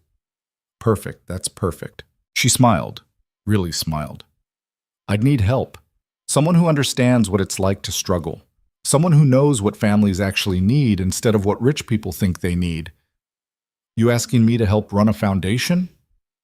I'm asking my husband to be my partner. In this, in everything. Ethan pulled her close. Yeah, I'm in.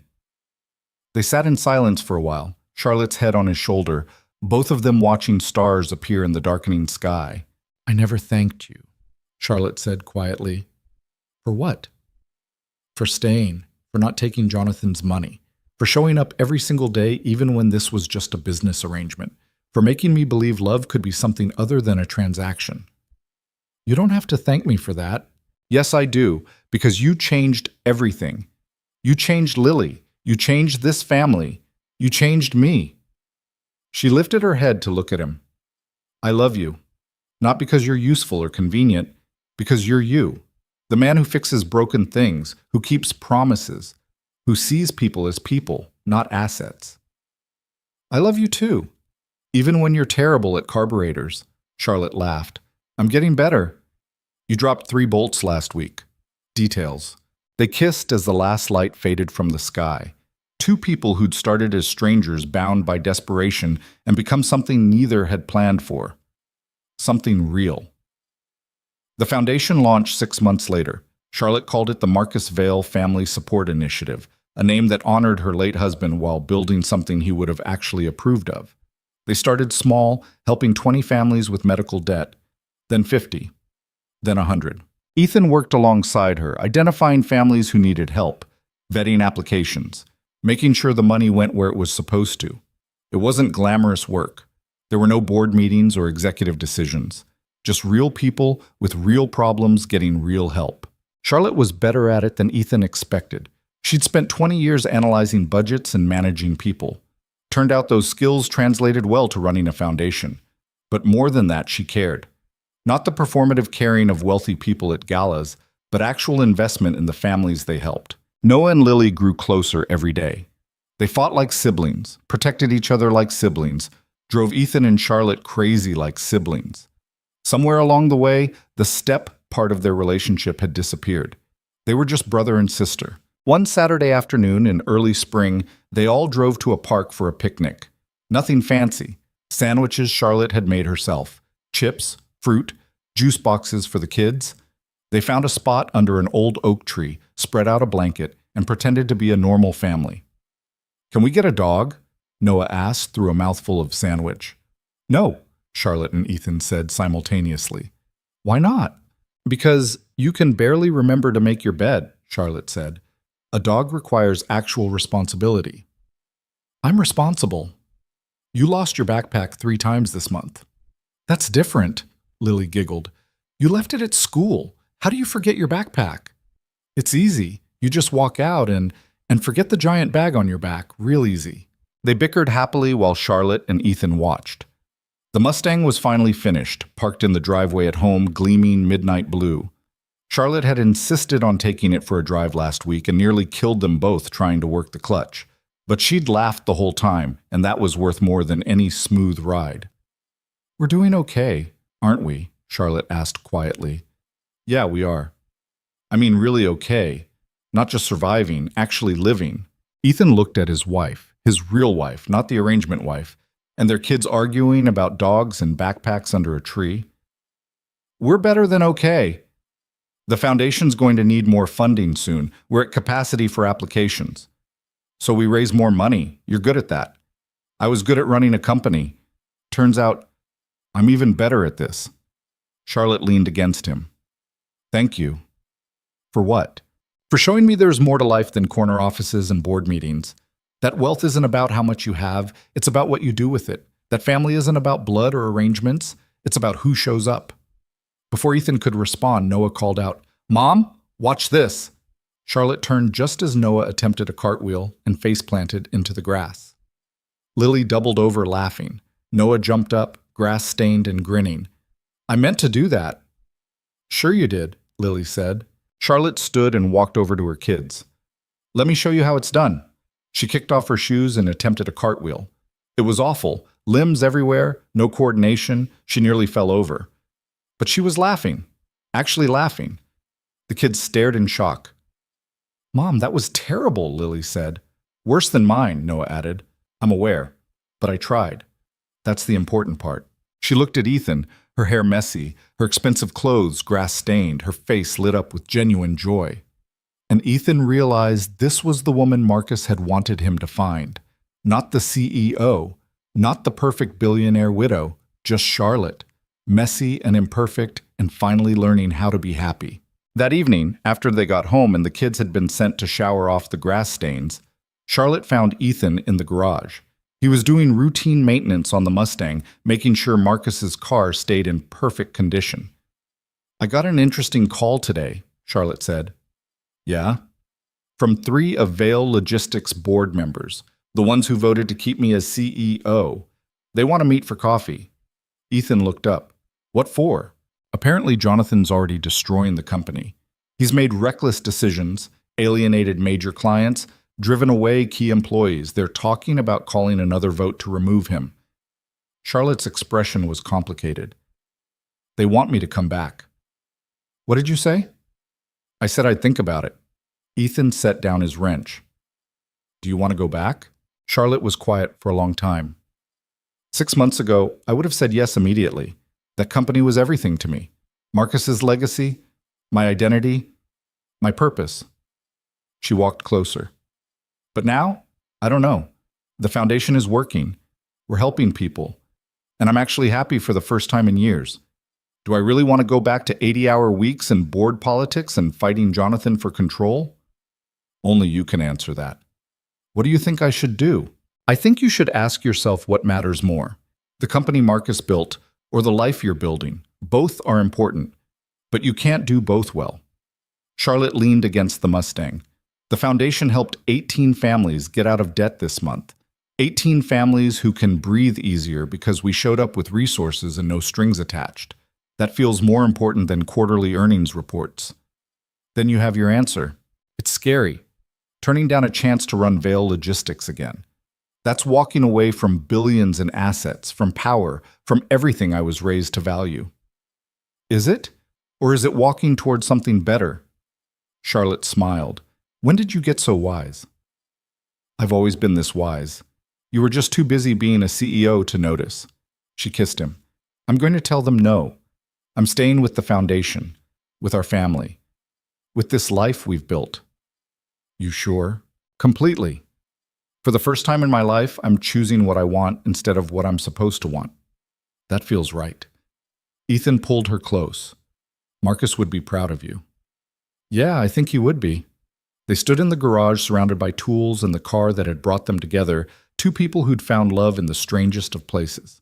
2 months later, on a warm afternoon in May, the four of them were back under the oak tree.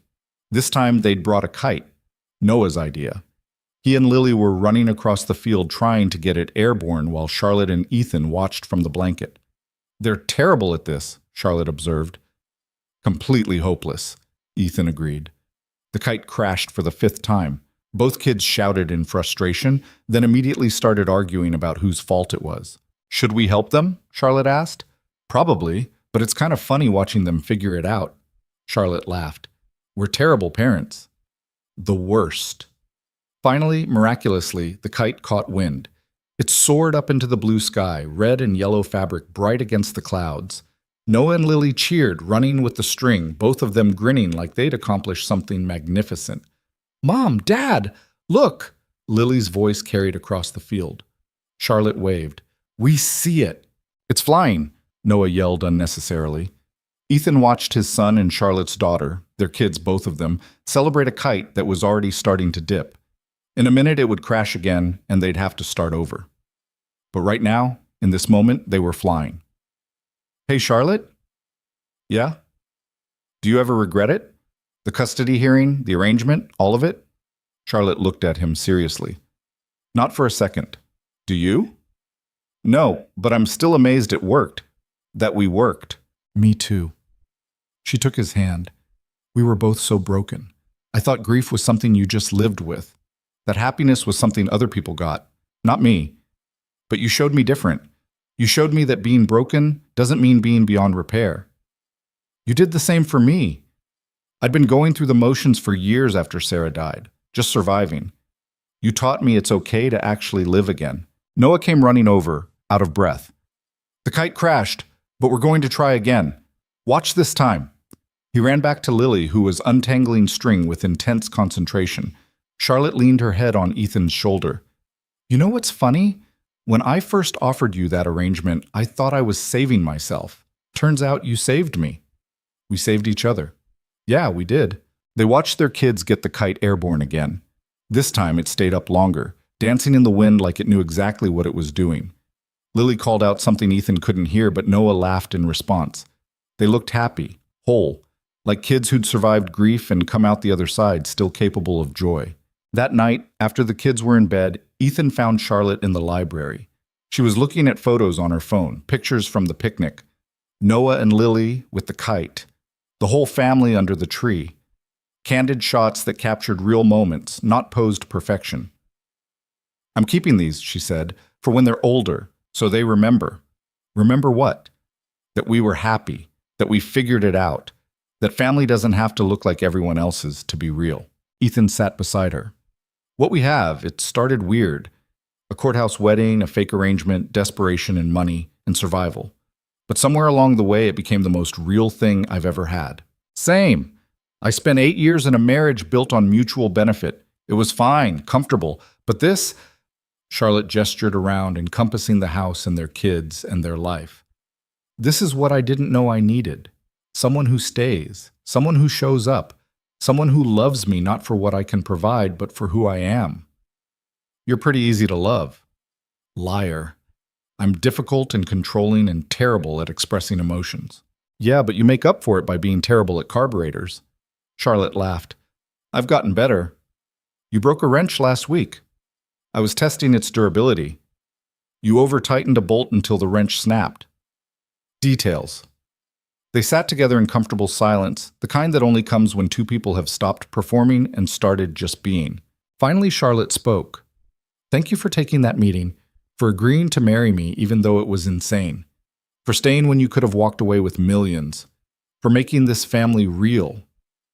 Thank you for being brave enough to ask, for trusting me with Lily, for teaching me that it's okay to love again. Ethan paused. And for being terrible at mechanical work, it keeps me humble. Charlotte swatted his arm. Rude. Honest. She kissed him. I love you, Ethan Carter. My mechanic husband who turned out to be exactly what I needed. I love you too, Charlotte Vale. My billionaire wife who learned that wealth isn't measured in dollars. Upstairs, Noah called out that he couldn't find his favorite shirt. Lily yelled that he probably lost it like he lost everything else. A typical night in the Cartervale household. Charlotte and Ethan looked at each other and smiled. Should we? Charlotte started. Yeah, probably. They went upstairs to mediate the latest sibling argument, to help find the lost shirt, to tuck in two kids who called them mom and dad without hesitation. And later, when the house was finally quiet and they lay in bed in the room they now shared, Charlotte whispered into the darkness. We made it. Yeah, we did.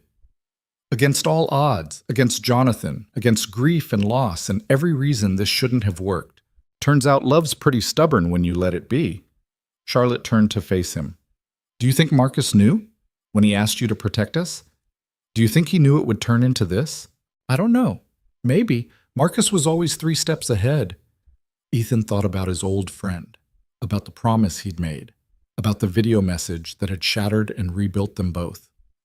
But I think mostly he just knew you needed someone who'd show up, someone who'd stay, someone who saw you as Charlotte, not as a CEO or a Vale or a business opportunity.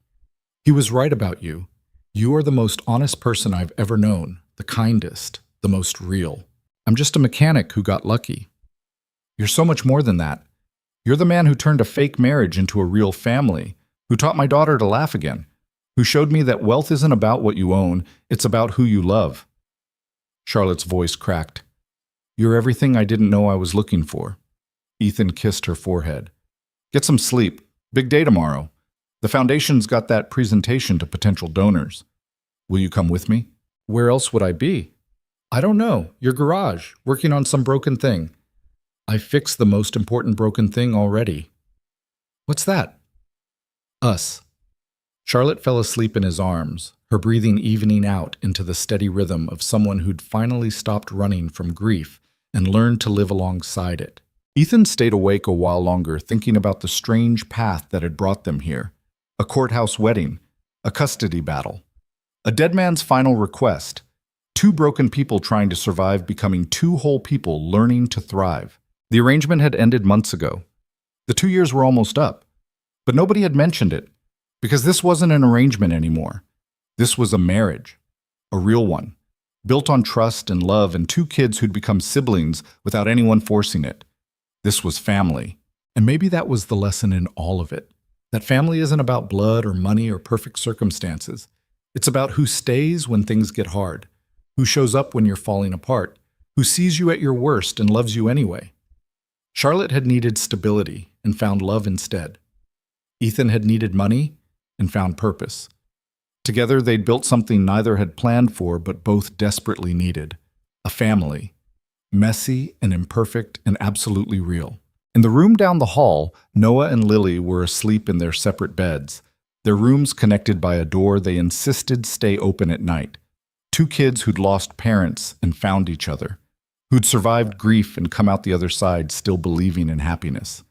And in the garage, Marcus's Mustang sat gleaming and perfect, a reminder of the man who'd set all of this in motion, who'd trusted his best friend with an impossible request and somehow, against all odds, been proven right. Ethan finally closed his eyes. Charlotte warmed beside him, their kids safe down the hall, their life exactly as complicated and beautiful as any real life should be. They'd started as strangers bound by desperation. They'd become a family bound by love. And that, Ethan thought as sleep finally took him, was worth more than any amount of money in the world.